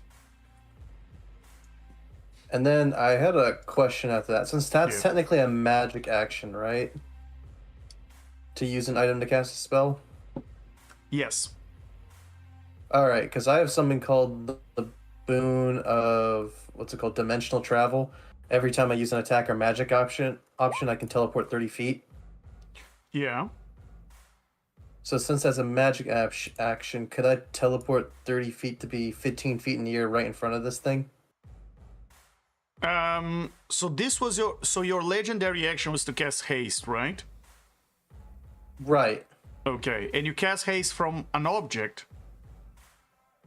To cast a spell, right. And I want to know if that's a magic action, since I'm casting a Yes, spell. it is a magic action, so you can use that. Alright, then I'll teleport. Since I have flying speed, I'll be 15 feet in the air right in front of this thing. Immediately after you take the attack action or the magic action, you can teleport 30 feet. Very well. And you want to teleport 30 feet up in the air? 15 feet in the air. 15 feet up in the air. Very well. You have flying speed, right? Because I can see wings in your Yeah. character. Very well. Yeah. Otherwise, those are merely decorative. Don't worry about it. They're just there to... I didn't earn my wings yet. And very well. And with that is now the turn of the creature that you just teleported in front of. Yes. I'd also like to use a legendary action to wild shape into a mammoth. Very well.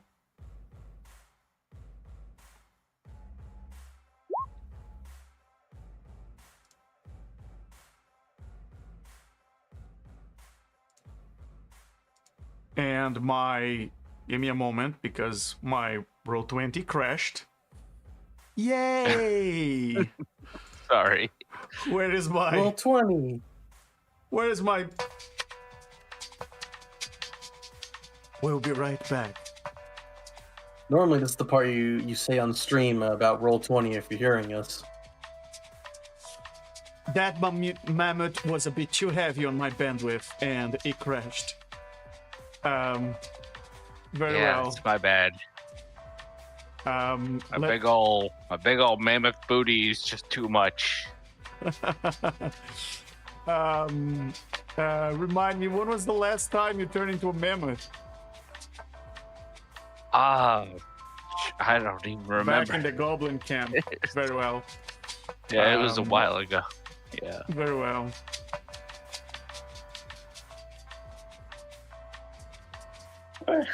There you Gotta go. love some elevator music. And Mamukstihu, you've let me add you to the initiative. is an 8. Yeah, I'm still at the very end. So Very well. should keep things simple. I've sent the wrong one.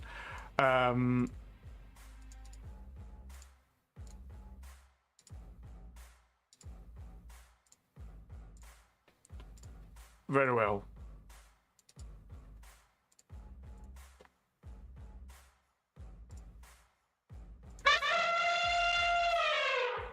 There it is. Mamukstihil appears by your side. That requires concentration, Mamukstihil. It's a No, wild that's shape. That's wild shape. Very well. Yeah, wild shape doesn't require concentration. Yeah. I was wondering if you did that or you cast a spell. Very well. No. All right. So with that, it's now the turn of the thing that is in front of Kiritos, and that thing is going to Kiritos. You never seen this before in your life. Your mind struggles to comprehend what this is. It seems some sort of aberration. You don't quite understand. You can see it has eyes at the tip of it, the tentacles that look at you, and there are 5 tentacles and looks like some sort of star. It has 5 wings. It is very, very strange.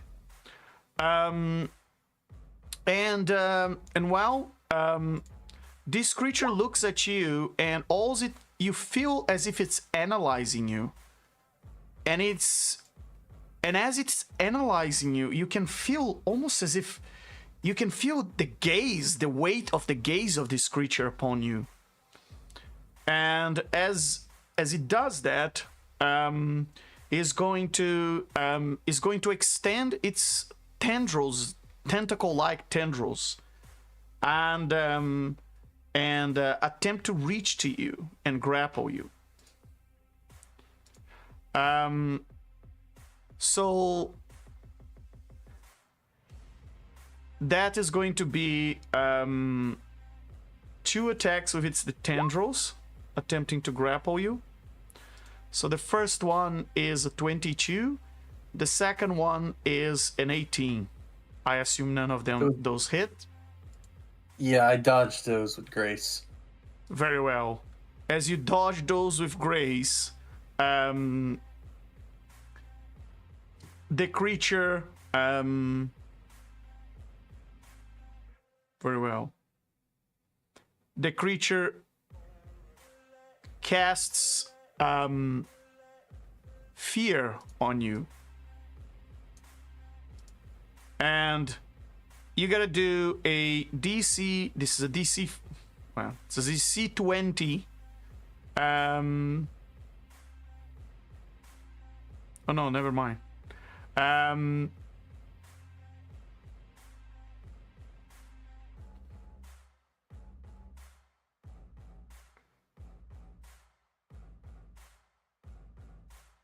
I have the wrong. Give me a second.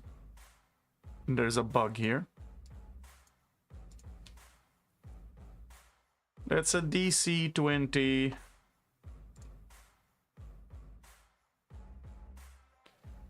Wisdom save.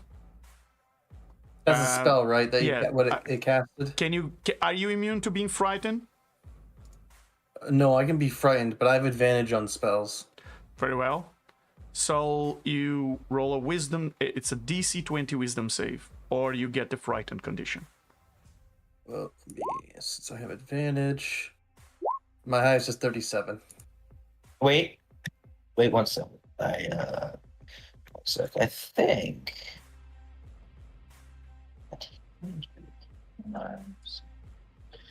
Where is it?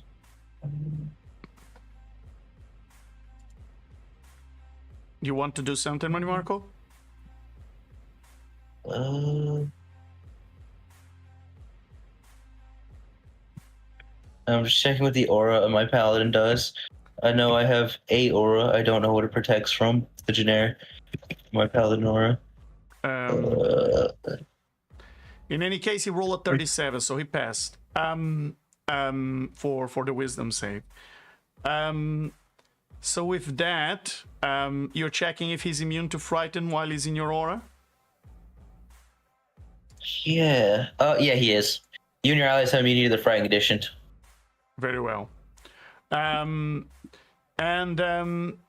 with that, the creature that is close to you, Marco, is the next one. And just like it happened to your new friend flying in the sky, this creature seem to be studying you. All its eyes just seem to be looking at you with a lot of attention. And after it does that, it attempts to grapple you twice with its tendrils. And that's a 14 and a 26. The 26 will hit. Very well. As the 26 hit, you take... The tendrils squeeze you, and you take 23 points of magical bludgeoning damage.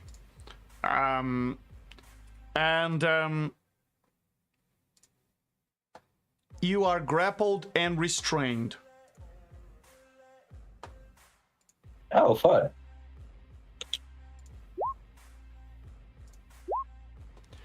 And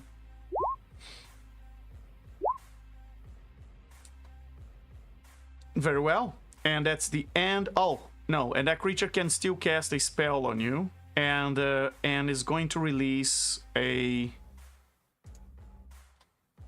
Wow. 1 second.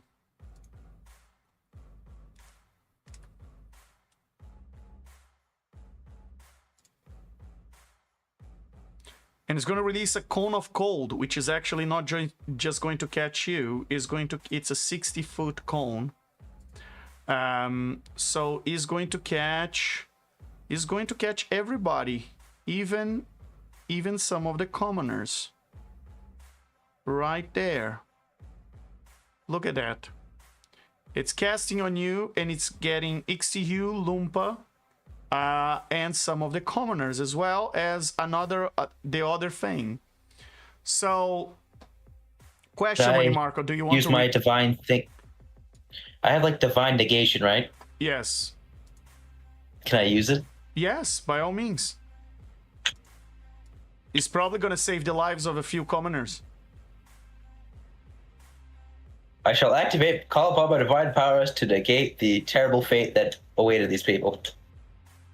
Very well, very well. And you divinely negate. You divinely negate this attack, and that's the end of that creature's turn. As a legendary action, the other two creatures are going to make attacks. One is going to come down 5 feet, or just fall 5 feet. When it does that, can I make a legendary reaction before they take their action? You should have announced that. I'm sorry. Yeah. So let me resolve. I was just too slow. Yeah. Let me resolve theirs first, and then we'll resolve yours. The creature, as it moves, takes 19 points of thunder damage as it's moving towards you, Lumpa, and it goes 5 feet down, and then it makes a tendril attack against you, but not before. And that's a 23 to hit you, which is not gonna hit with your ridiculous AC. And you can see the creature is studying you, and the other one that is in front of Kiritos is also going to attempt to attack him. And with that, it also misses with an 18. And with that is now the turn. Go ahead, Money Marco. You had a legendary action. Yep. So I would like to use my channel divinity for this one. I think I need it. Yeah. There we go. everybody gets. They're all getting 20 temp HP. Everybody, 20 temp HP. Very nice. Everybody, any creature you place a ward around one creature you can see with 6 feet would use this action. Start from just making temporary HP. Mamuxihu does not get that because he already has temp HP 126. Unless It's not everybody. I think it's one person. Unless Mamuxihu, you want to oh snap. My Did I use the wrong crash, for the audience. Unless Mamuxihu, you want to switch the balance of 126 temporary hit points by a 20. Would that be okay? Is that okay for you? I used the wrong one. That was the wrong no, one. I meant to think use this I'll- one, which is 10 temporary HP.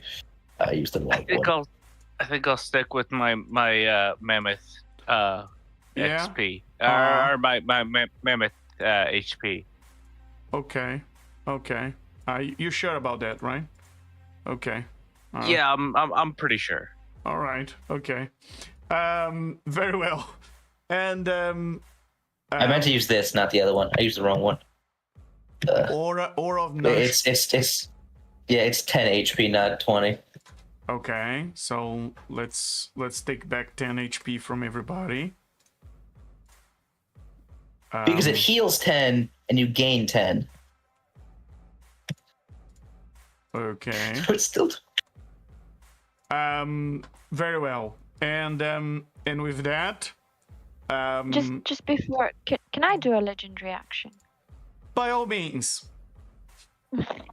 So just so I remember, because I haven't really used them. Do we have like 3 legendary actions per turn, or per We have one legendary action and one legendary reaction.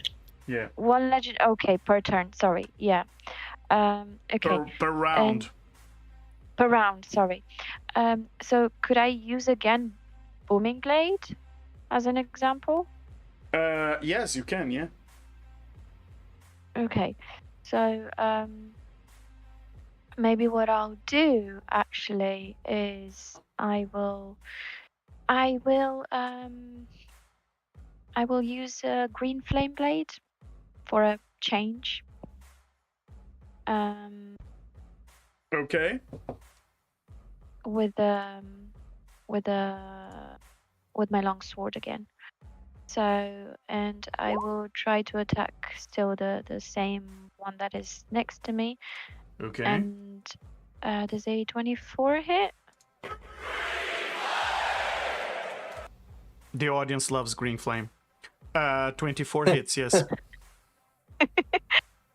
Okay. And that is for a 31 is telling me. Plus the green flame. That is for another 13. So 44. And then 44.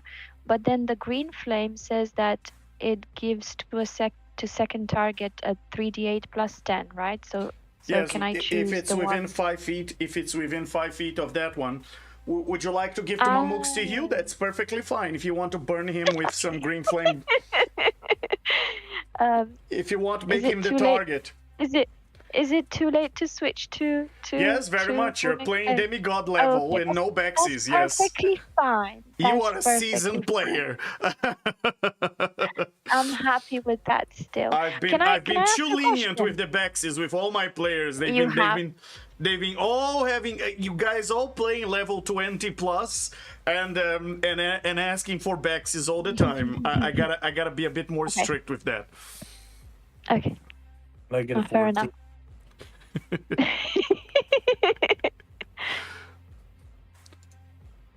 Go ahead. What were you saying? Go ahead. I think I can ask on my turn. It's fine. No Very worries. well. Hopefully I remember.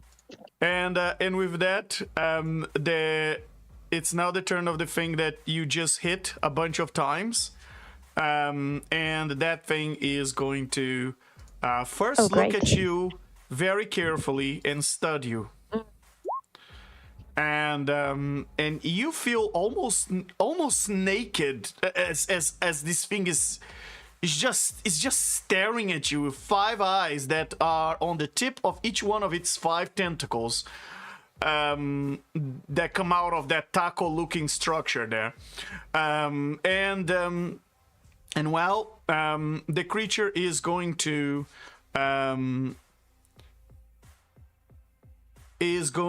attack you twice with its tentacles, with its grasping tentacles.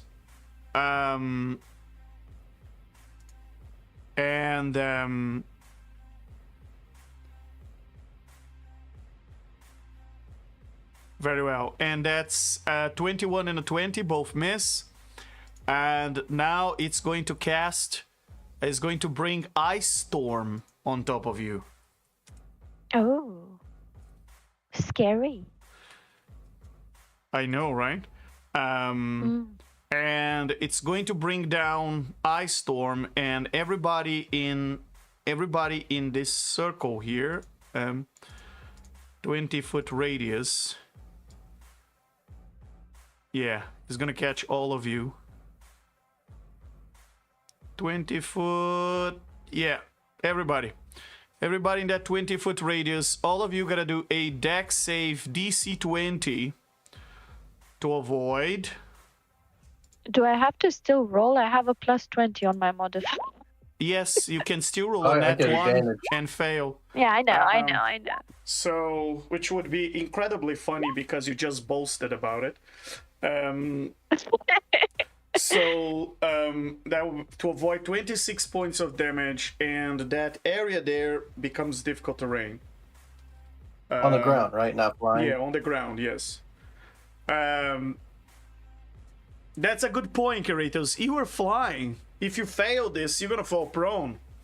Because the ice storm are rocks of ice that falls are conjured above you and fall from a certain height on your head. I got evasion. I passed. You got it. You passed. It's a DC 20. Well, yeah, I got advantage. You rolled a 28, though. Yeah, I get advantage since it's a spell. Oh, very well. Shoot, I rolled from my Ixtiul character sheet. Should I be rolling from the mammoth? Dex save from the because sheet? I have to say, if that mammoth's not hit by one of the rocks, I'm gonna say that there is some bullshit going on in this physics in this world. All right. So. Yeah. No, that's a fail. Sounds about right.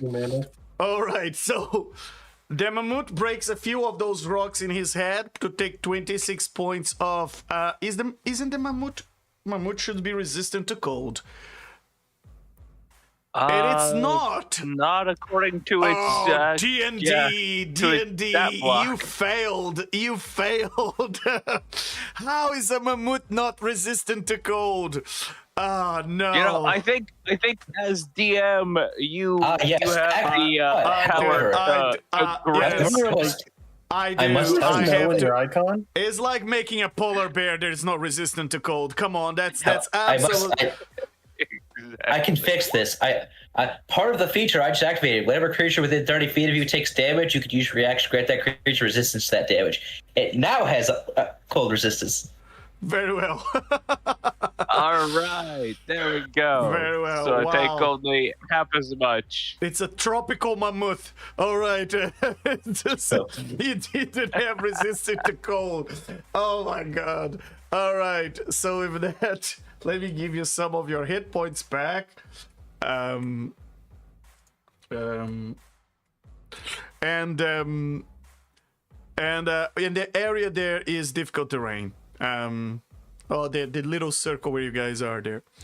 And with that, everybody else pass, right? So you guys will take half of that damage, which is 13 points of damage for all of you who pass. I take no.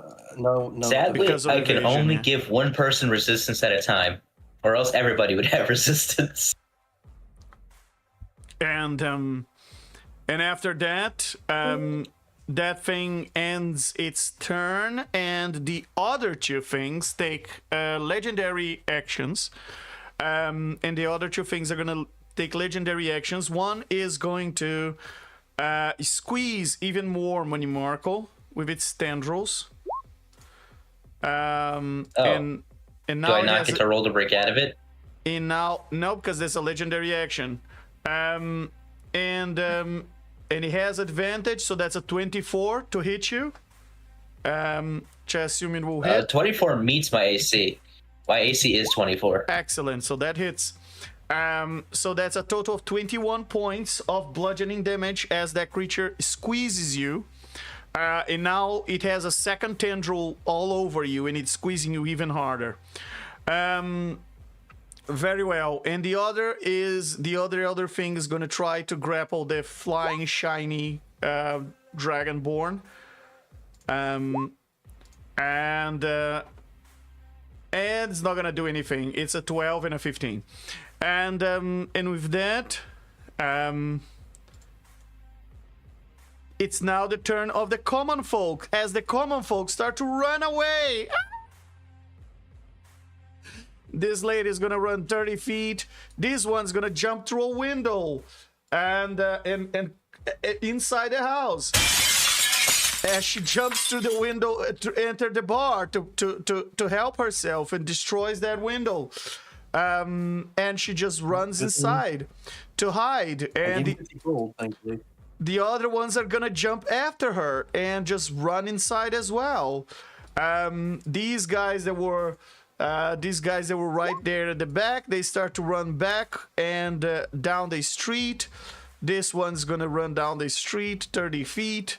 And the reason why I'm moving them is because, as you can imagine, these creatures care not to attack them. And since you are trying to pretend you are the heroes, you might want to, or we're trying to be the heroes, you might want to know where the commoners are running to and where they may be collateral to your fight.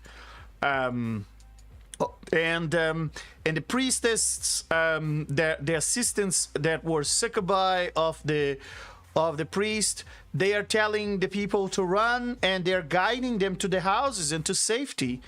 And one by one they start to run. Another one jumps through a window as they are scared enough to do so, and she passes through. She enters through the window and she goes inside the house to hide.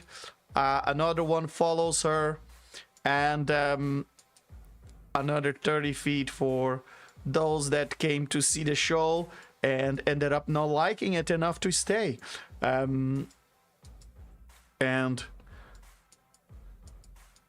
And the kid as well goes. Very well. The only one that is not running away is the prophet, who is still shouting to the people who are running away. He's still shouting to them that he's still trying to prove himself and say, "I told you so," and I was right. See what I've said to you. Do you see now? These are not your guardians. They are your executioners. They simply have not yet chosen an hour to kill you. Their words are just confessions. Their restraints are a leash around your necks. And when it tightens, it will be too late to cry out, I tell you again. The end is upon us. The end is upon us.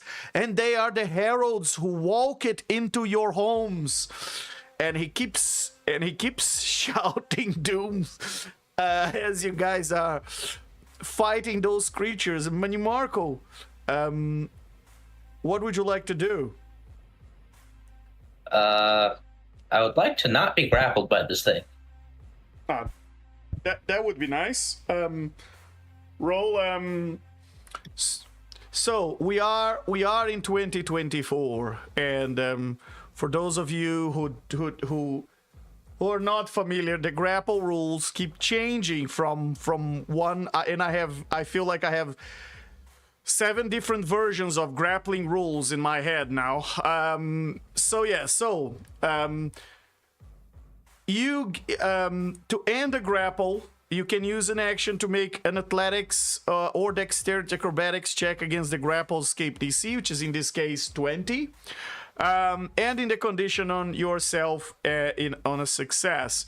The condition also ends if the grappler has the incapacitated condition, or if the distance between the grappled target and the grappler exceeds the grapple's range. Very well. Athletics or acrobatics? I got 22. I did athletics. I got a 22.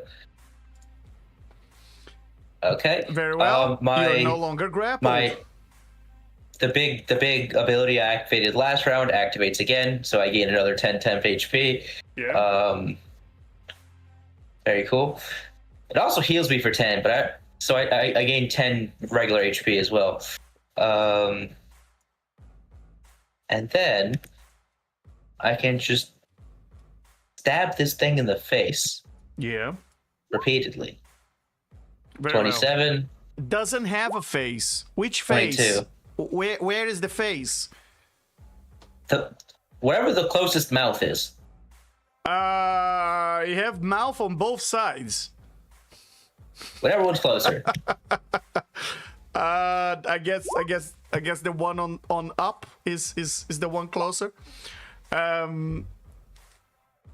Very well. The 27, the 22 hit. That's a total of, if I'm seeing this correctly, this is 15, 14, 29 points of damage altogether. Yep, and then I end my turn. Very well. And as a legendary action, this creature and the other creature and the other one are going to do grappling attacks. How many legendary actions do you have per round? Enough. They each have one. More than one. No, they already used each one last time as well. Monsters can have more than one legendary action. Not monsters? Dang. And yeah, it depends on the monster. So, Manny Marco, that's a 26 for you. Lumpa, that's a crit for you. And Kritos, that's a 24. That misses me. Okay, so Lumpa and Manny Silvery Marco. barbs. Very well. Can I use a reaction to gain resistance to that damage? Didn't you just use a reaction to give resistance to Mamux to heal? That was before my turn, so that was my Yes, last resistance. very My well. turn just Very happened, well. so I get the ability again. Very well. So you want to get resistance to the damage. To the bludgeoning damage. Very well, that's fine. Yep. All right, so... Wait, I don't need it. I already have it. Never mind. Grappled and restrained and save yourself. Lumpa, you were saying something? Silvery barbs. Yes. Very well. And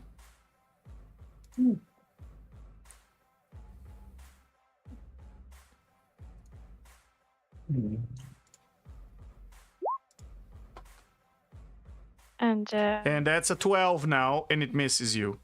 So, Manny Marco, you are again grappled, and the total damage on you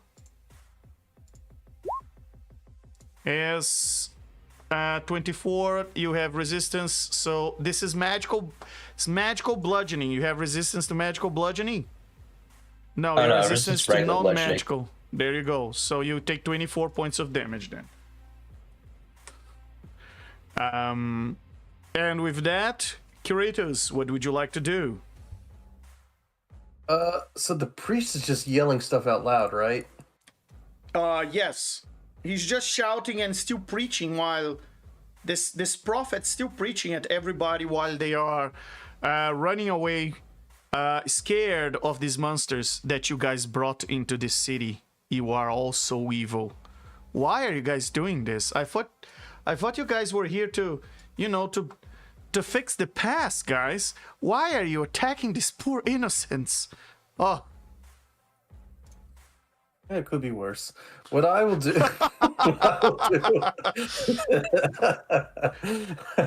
I will move and take the opportunity attack from the thing as I fly next to the Doomcaller. Because of my speedy feat, they have disadvantage and opportunity attacks against me. Very well. Very well. So you move so fast that they have disadvantage on the opportunity attacks.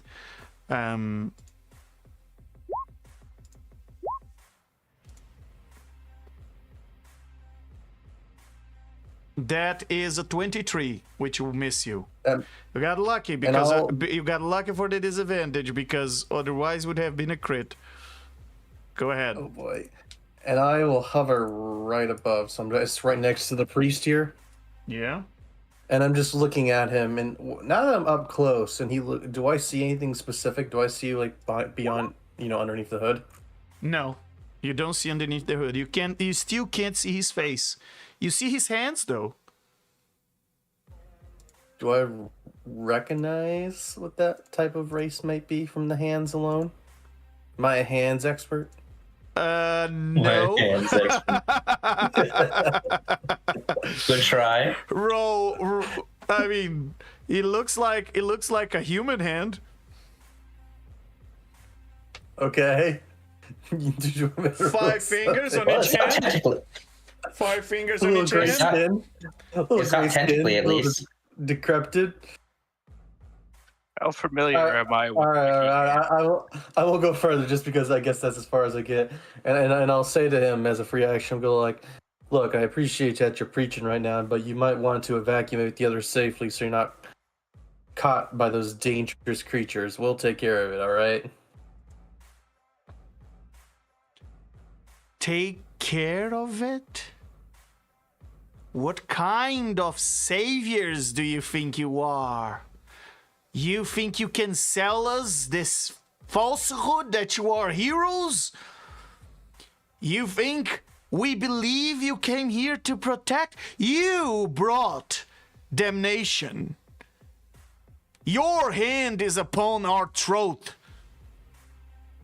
You are just trying to pretend and deceive our eyes, the eyes of our children. You allow us to breathe only to then asphyxiate us. That is truest, the most cruelty of all.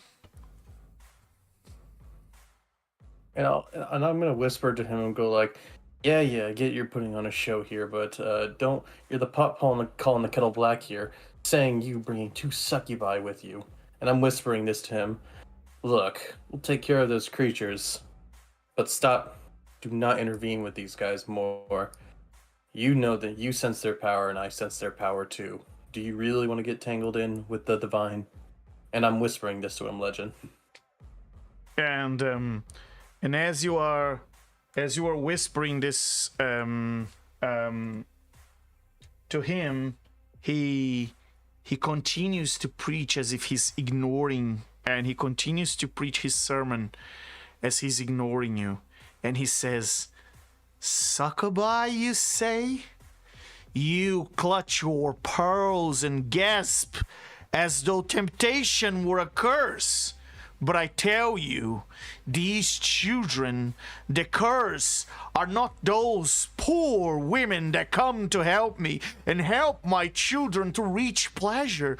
No, the curse is those who taught them, to fear those creatures. They do more for these poor folks than all of you.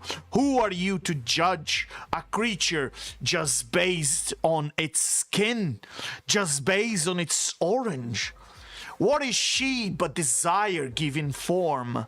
What is she but freedom made flesh? You powerful creatures call them fiends because they do not bow, because they do not fit neatly into their brittle order. No. Yes, I walk with them and I do not deny it. Better to walk with honesty in hand, even if she wear horns, than to kneel in the shadow of liars wrapped in holy cloth. They do not steal your souls, no, children. They remind you that your soul is your own. They whisper what your heart already longs for. But your chains forbid you to take. Yes. Would you rather I came with priests chanting empty promises? Priests of Bahamut, perhaps? Of a heaven that you will never see? Or you would prefer companions who show you the truth? That joy, that pleasure, that ecstasy exists here and now, not beyond some veil of smoke.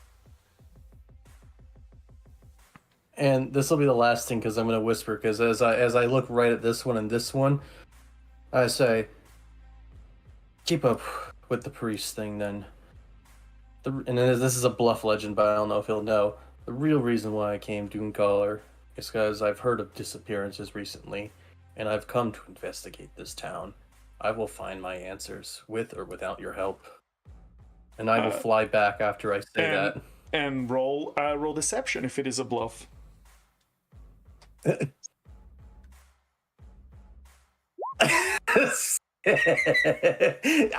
find answers in this town, with or without you.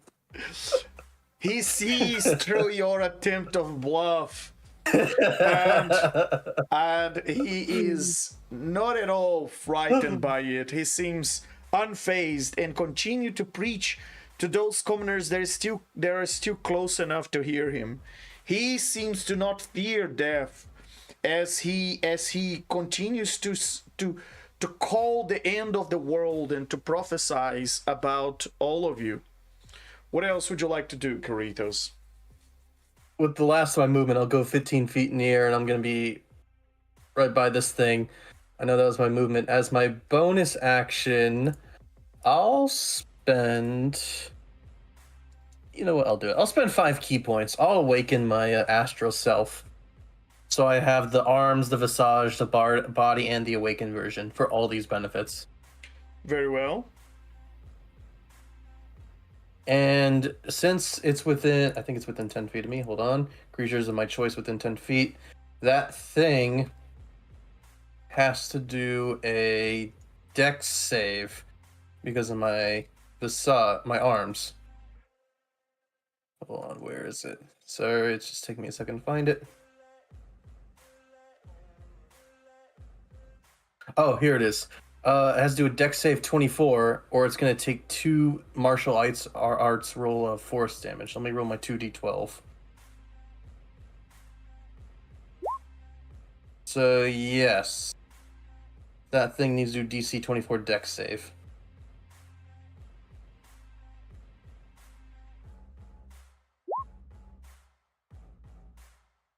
And it failed. So it takes 14 points of force damage. Excellent. And is that the end of your turn, Karitos? No, that was my bonus action. Sorry, I'm ready for my action. You just see like this astral self. Yeah. I'm going to start wailing on this thing as my action. Since I'm in astral form, you just see my fists punch at it. Very well. I'm guessing a 32 hits. 32 hits, yes. Alright. That's going to be for 16, but once per turn I can do an extra martial dice because of the visage. So that's going to take 23 points of force damage on the first hit. Very well. And then for 33, that'll be for 16 points of damage. Because I awakened myself, I have 3 attacks instead of 2, and my AC goes up by +2, so I have a 32 AC. Okay. So for my third attack, a 27, I'm assuming that hits. Yes. Alright, that'll be for 19 points, and then because I'm also hasted, I'll do my haste attack. Very well. For 29, Yeah. which will do 21 points of force damage. As you just see me just go punching in the left, the right. I punch 4 of the 5 eyes. Excellent. And Kritos, as you're punching this creature, you can see this the spores that this creature leaves behind just start to grow a cloud around the creature. The more you punch, the more the spores spread into a cloud. And I'm gonna give it a little aura that you can see that those spores are now quite widespread, and in reaction to those spores, Lumpa, the other creature that is in front of you also start to release spores into a cloud around it. So Mamuxtihu, Lumpa, Kiritos, and for a millimeter Manimarco, all three of you gotta do a DC 20 Constitution saving throw for me, please. Oh, that thing I'm good at. Good thing I get advantage on those. 27. I rolled a 2 and still got a 27. Very well. All of, Very healthy. all of you seem to be for the time being not being affected by whatever these spores are, but you do sense that there is something that they are quite strong, they are quite potent, and even though they're not immediately affecting you, you feel that it's not good to remain in this cloud for too long. Kiritos, Is that related to a poison or disease with those spores? it is it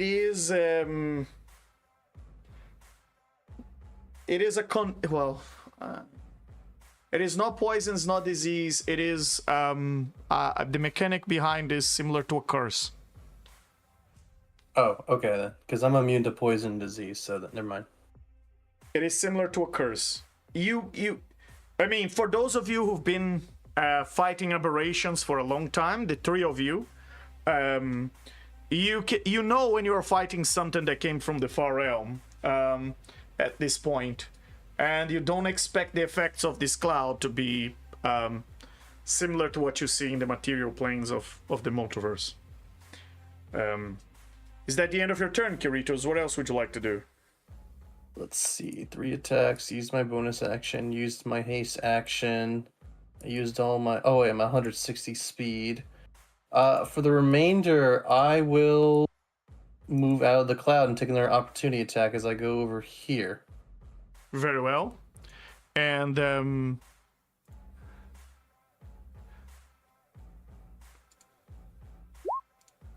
now the fun starts. That's a crit. With disadvantage? With disadvantage. Still a crit. 2 crits, wow. You can roll investigation. Yeah. 21. You've noticed that these creatures have been studying you, and they've learned very fast about you, and you feel almost naked as all those eyes, and you are now grappled and restrained by the tendrils of this creature, and you feel that the attacks of these creatures are becoming more and more effective against you the more these creatures stare at you. And you will take, it's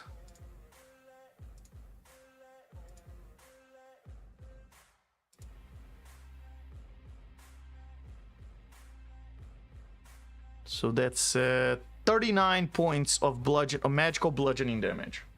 I'll use my reaction deflect attack to reduce it. Okay. And I will reduce it by 32 points, so I only take 7. Very well.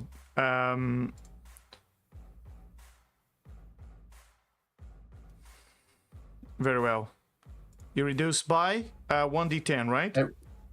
1d10 plus 28. Very well. So reduce by 32, you only take 7.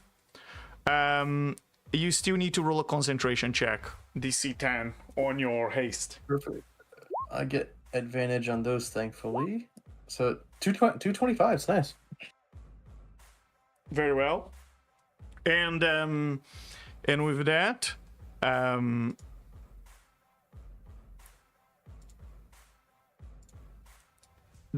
it's now the turn of the prophet, that is shouting there. You guys don't see this because he's subtle casting. But he looks at he is looking at Lumpa, and he attempts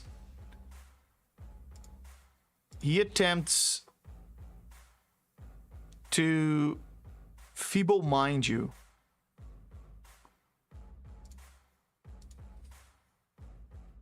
And you know the drill. You gotta pass a DC. This is a DC. Too many tabs. A DC 25 intelligence saving throw to avoid getting feeble-minded by him. And he's subtle casting. So I have a plus 20 modifier, but I'll use a lucky point just in case. Cause very well. I don't want to. Okay, didn't need it. 35. Very well. He attempts to feeble-mind you and fails, and you can see, but you know someone cast a spell on you. You suspect it's him, but you are not particularly sure. He's still shouting and he's still prophesying, and he's still saying, "Condemn them if you wish. Call them succubi, call them devils, call them abominations. I call them what they are, freedom's daughters. And in their laughter is more holiness than in 100 sanctuaries of you guys. Your silence says all. See, children, raise your eyes and remember this. These saviors, these so-called saviors, death is their desire. Your suffering is their delight. There is no mercy in their mercy." And he continues to shout and prophesize against you. I know that we have a reaction and a legend reaction. Can I have a legendary reaction? So We do have one. as a reaction to you failing that death saving throw, he rolls. You hear him in your mind, and you hear him in your mind as if he's in a cathedral. You can hear the echoes in his voice, and he says, "Despair. The end is nigh. The end is nigh." And as he says that, he uses a reaction that he gets to roll a d20 and choose to use the result of this roll in place of your attack roll, saving throw, or ability check. The roll he doesn't need to use immediately. He puts that. I'll tell you the number. You don't know. It's above table. But to you, Lumpa, he rolled a 2. XTU, I forgot to tell you, he rolled for you as well because he did the same thing to you. And I forgot to tell you the roll. And for you, The roll was, let me scroll up again. Was a 4. So he rolled a 2 for Loompa, and he rolled, I'm just gonna put here a kind of a curse symbol on you. Sort of a curse symbol. Just to remind you that you have a sort of curse on you. This is in relation to what just happened, or no? This is in relation to when you attack him with your tentacle. Remember, he spoke in your mind. Gotcha. Okay. He said the same thing he said to her. He said that the despair, the end is nigh, and he kept saying that in your mind. And I rolled, and I forgot to tell you, he rolled a 4 to you, and he rolled a 2 to Loompa. So he doesn't need to use this now. Caller, yeah? Yes, he doesn't need to use this now, but he has the ability to. When you make an attack roll, an ability check, or a saving throw, he can replace your d20 by this number that he rolled on his d20. And he rolled a 2 for you and a 4 for XTU. Yeah? Can we, like, divinely negate that when it happens or anything? No, because you're not even aware that it's happening. It's called ill fortune. It's an ability of this creature. Yeah, but you tell us something. Yeah, and we would still yes. know. Well, it's still not. You could divinely negate if you were aware of it, but you are not aware of it because it's not obvious. Oh, I see what you mean when you say that. Okay, all right. It's like kind of like subtle spelling kind of thing. Yes, exactly. Okay. And very well. And with that, that's the end of his turn. Mamuxti Hugh, what would you like to do?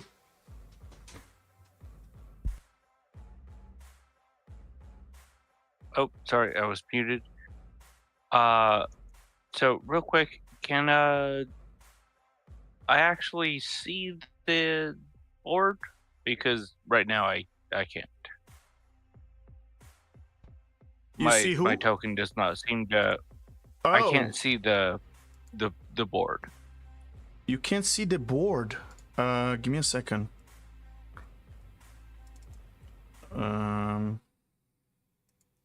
Yeah, I've been looking at darkness with. Oh, okay. You could. Sorry, you could have said something earlier. Yeah. There we go. Yeah. Yeah, no, I just didn't want to interrupt the flow. Very well. Okay, so. All right, so for starters, I'm gonna Moonlight Step. Yeah. Boom. Over to here. And then I'm gonna just charge straight at this guy. Very well. Just ram right into his face with my whole mammothedness. Very well.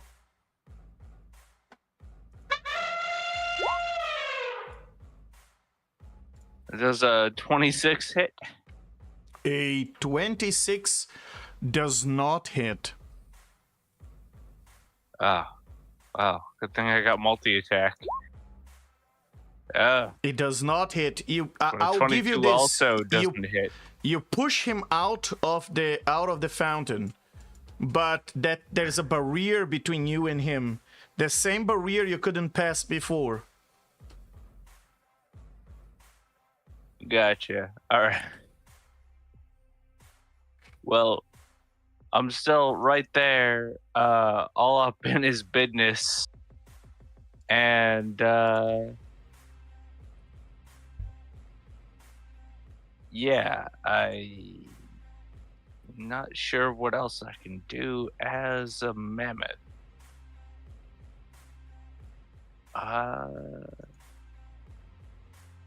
Yeah. All right, I think that's probably it for my turn. is that the end of your turn? Bonus, you teleported, you ram him twice, and he's still there. Yeah, I mean, I don't like it. I would like to do more things to him. I would like to trample him, but he is not yet prone, so that is beyond my current capabilities. So yeah, I think I have to call my turn there. And as you are attacking him, he says, "Children, watch! Their wrath is not justice, it is confession.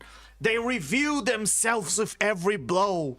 They would sooner silence your prophet than answer the truth before you.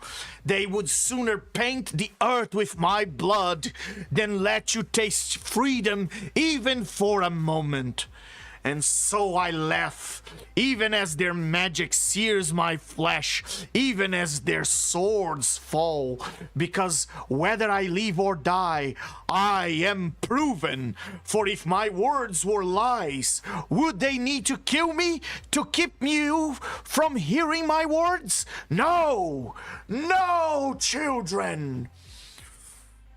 And he keeps...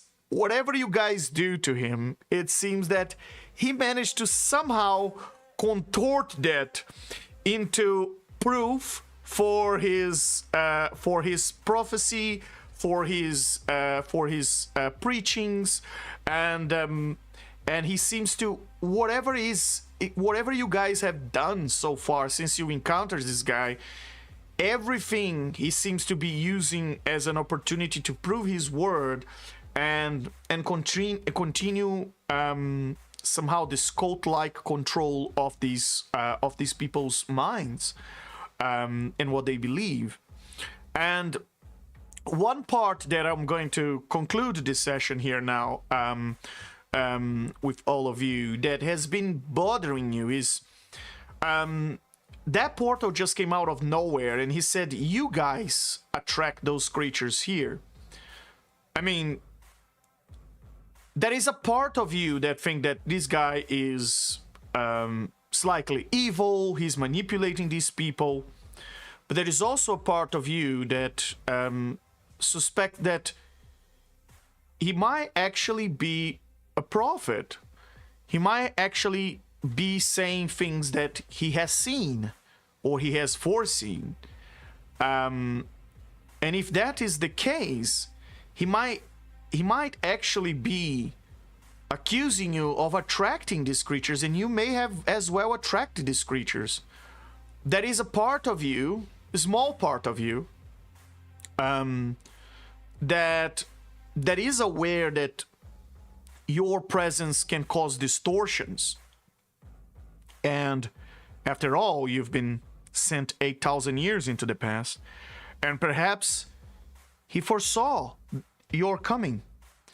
You've got to know this dragonborn creature, which was sent here by Chronapsis to chauffeur you across your quest, and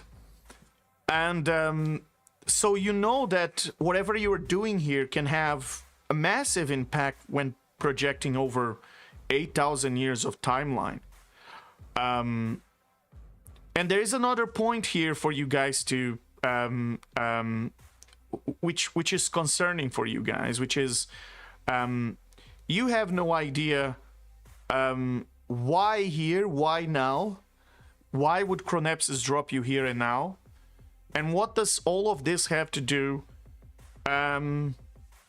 with you in the future? Yet, that's still to be discovered. This guy is clearly a powerful spellcaster. He is powerful, and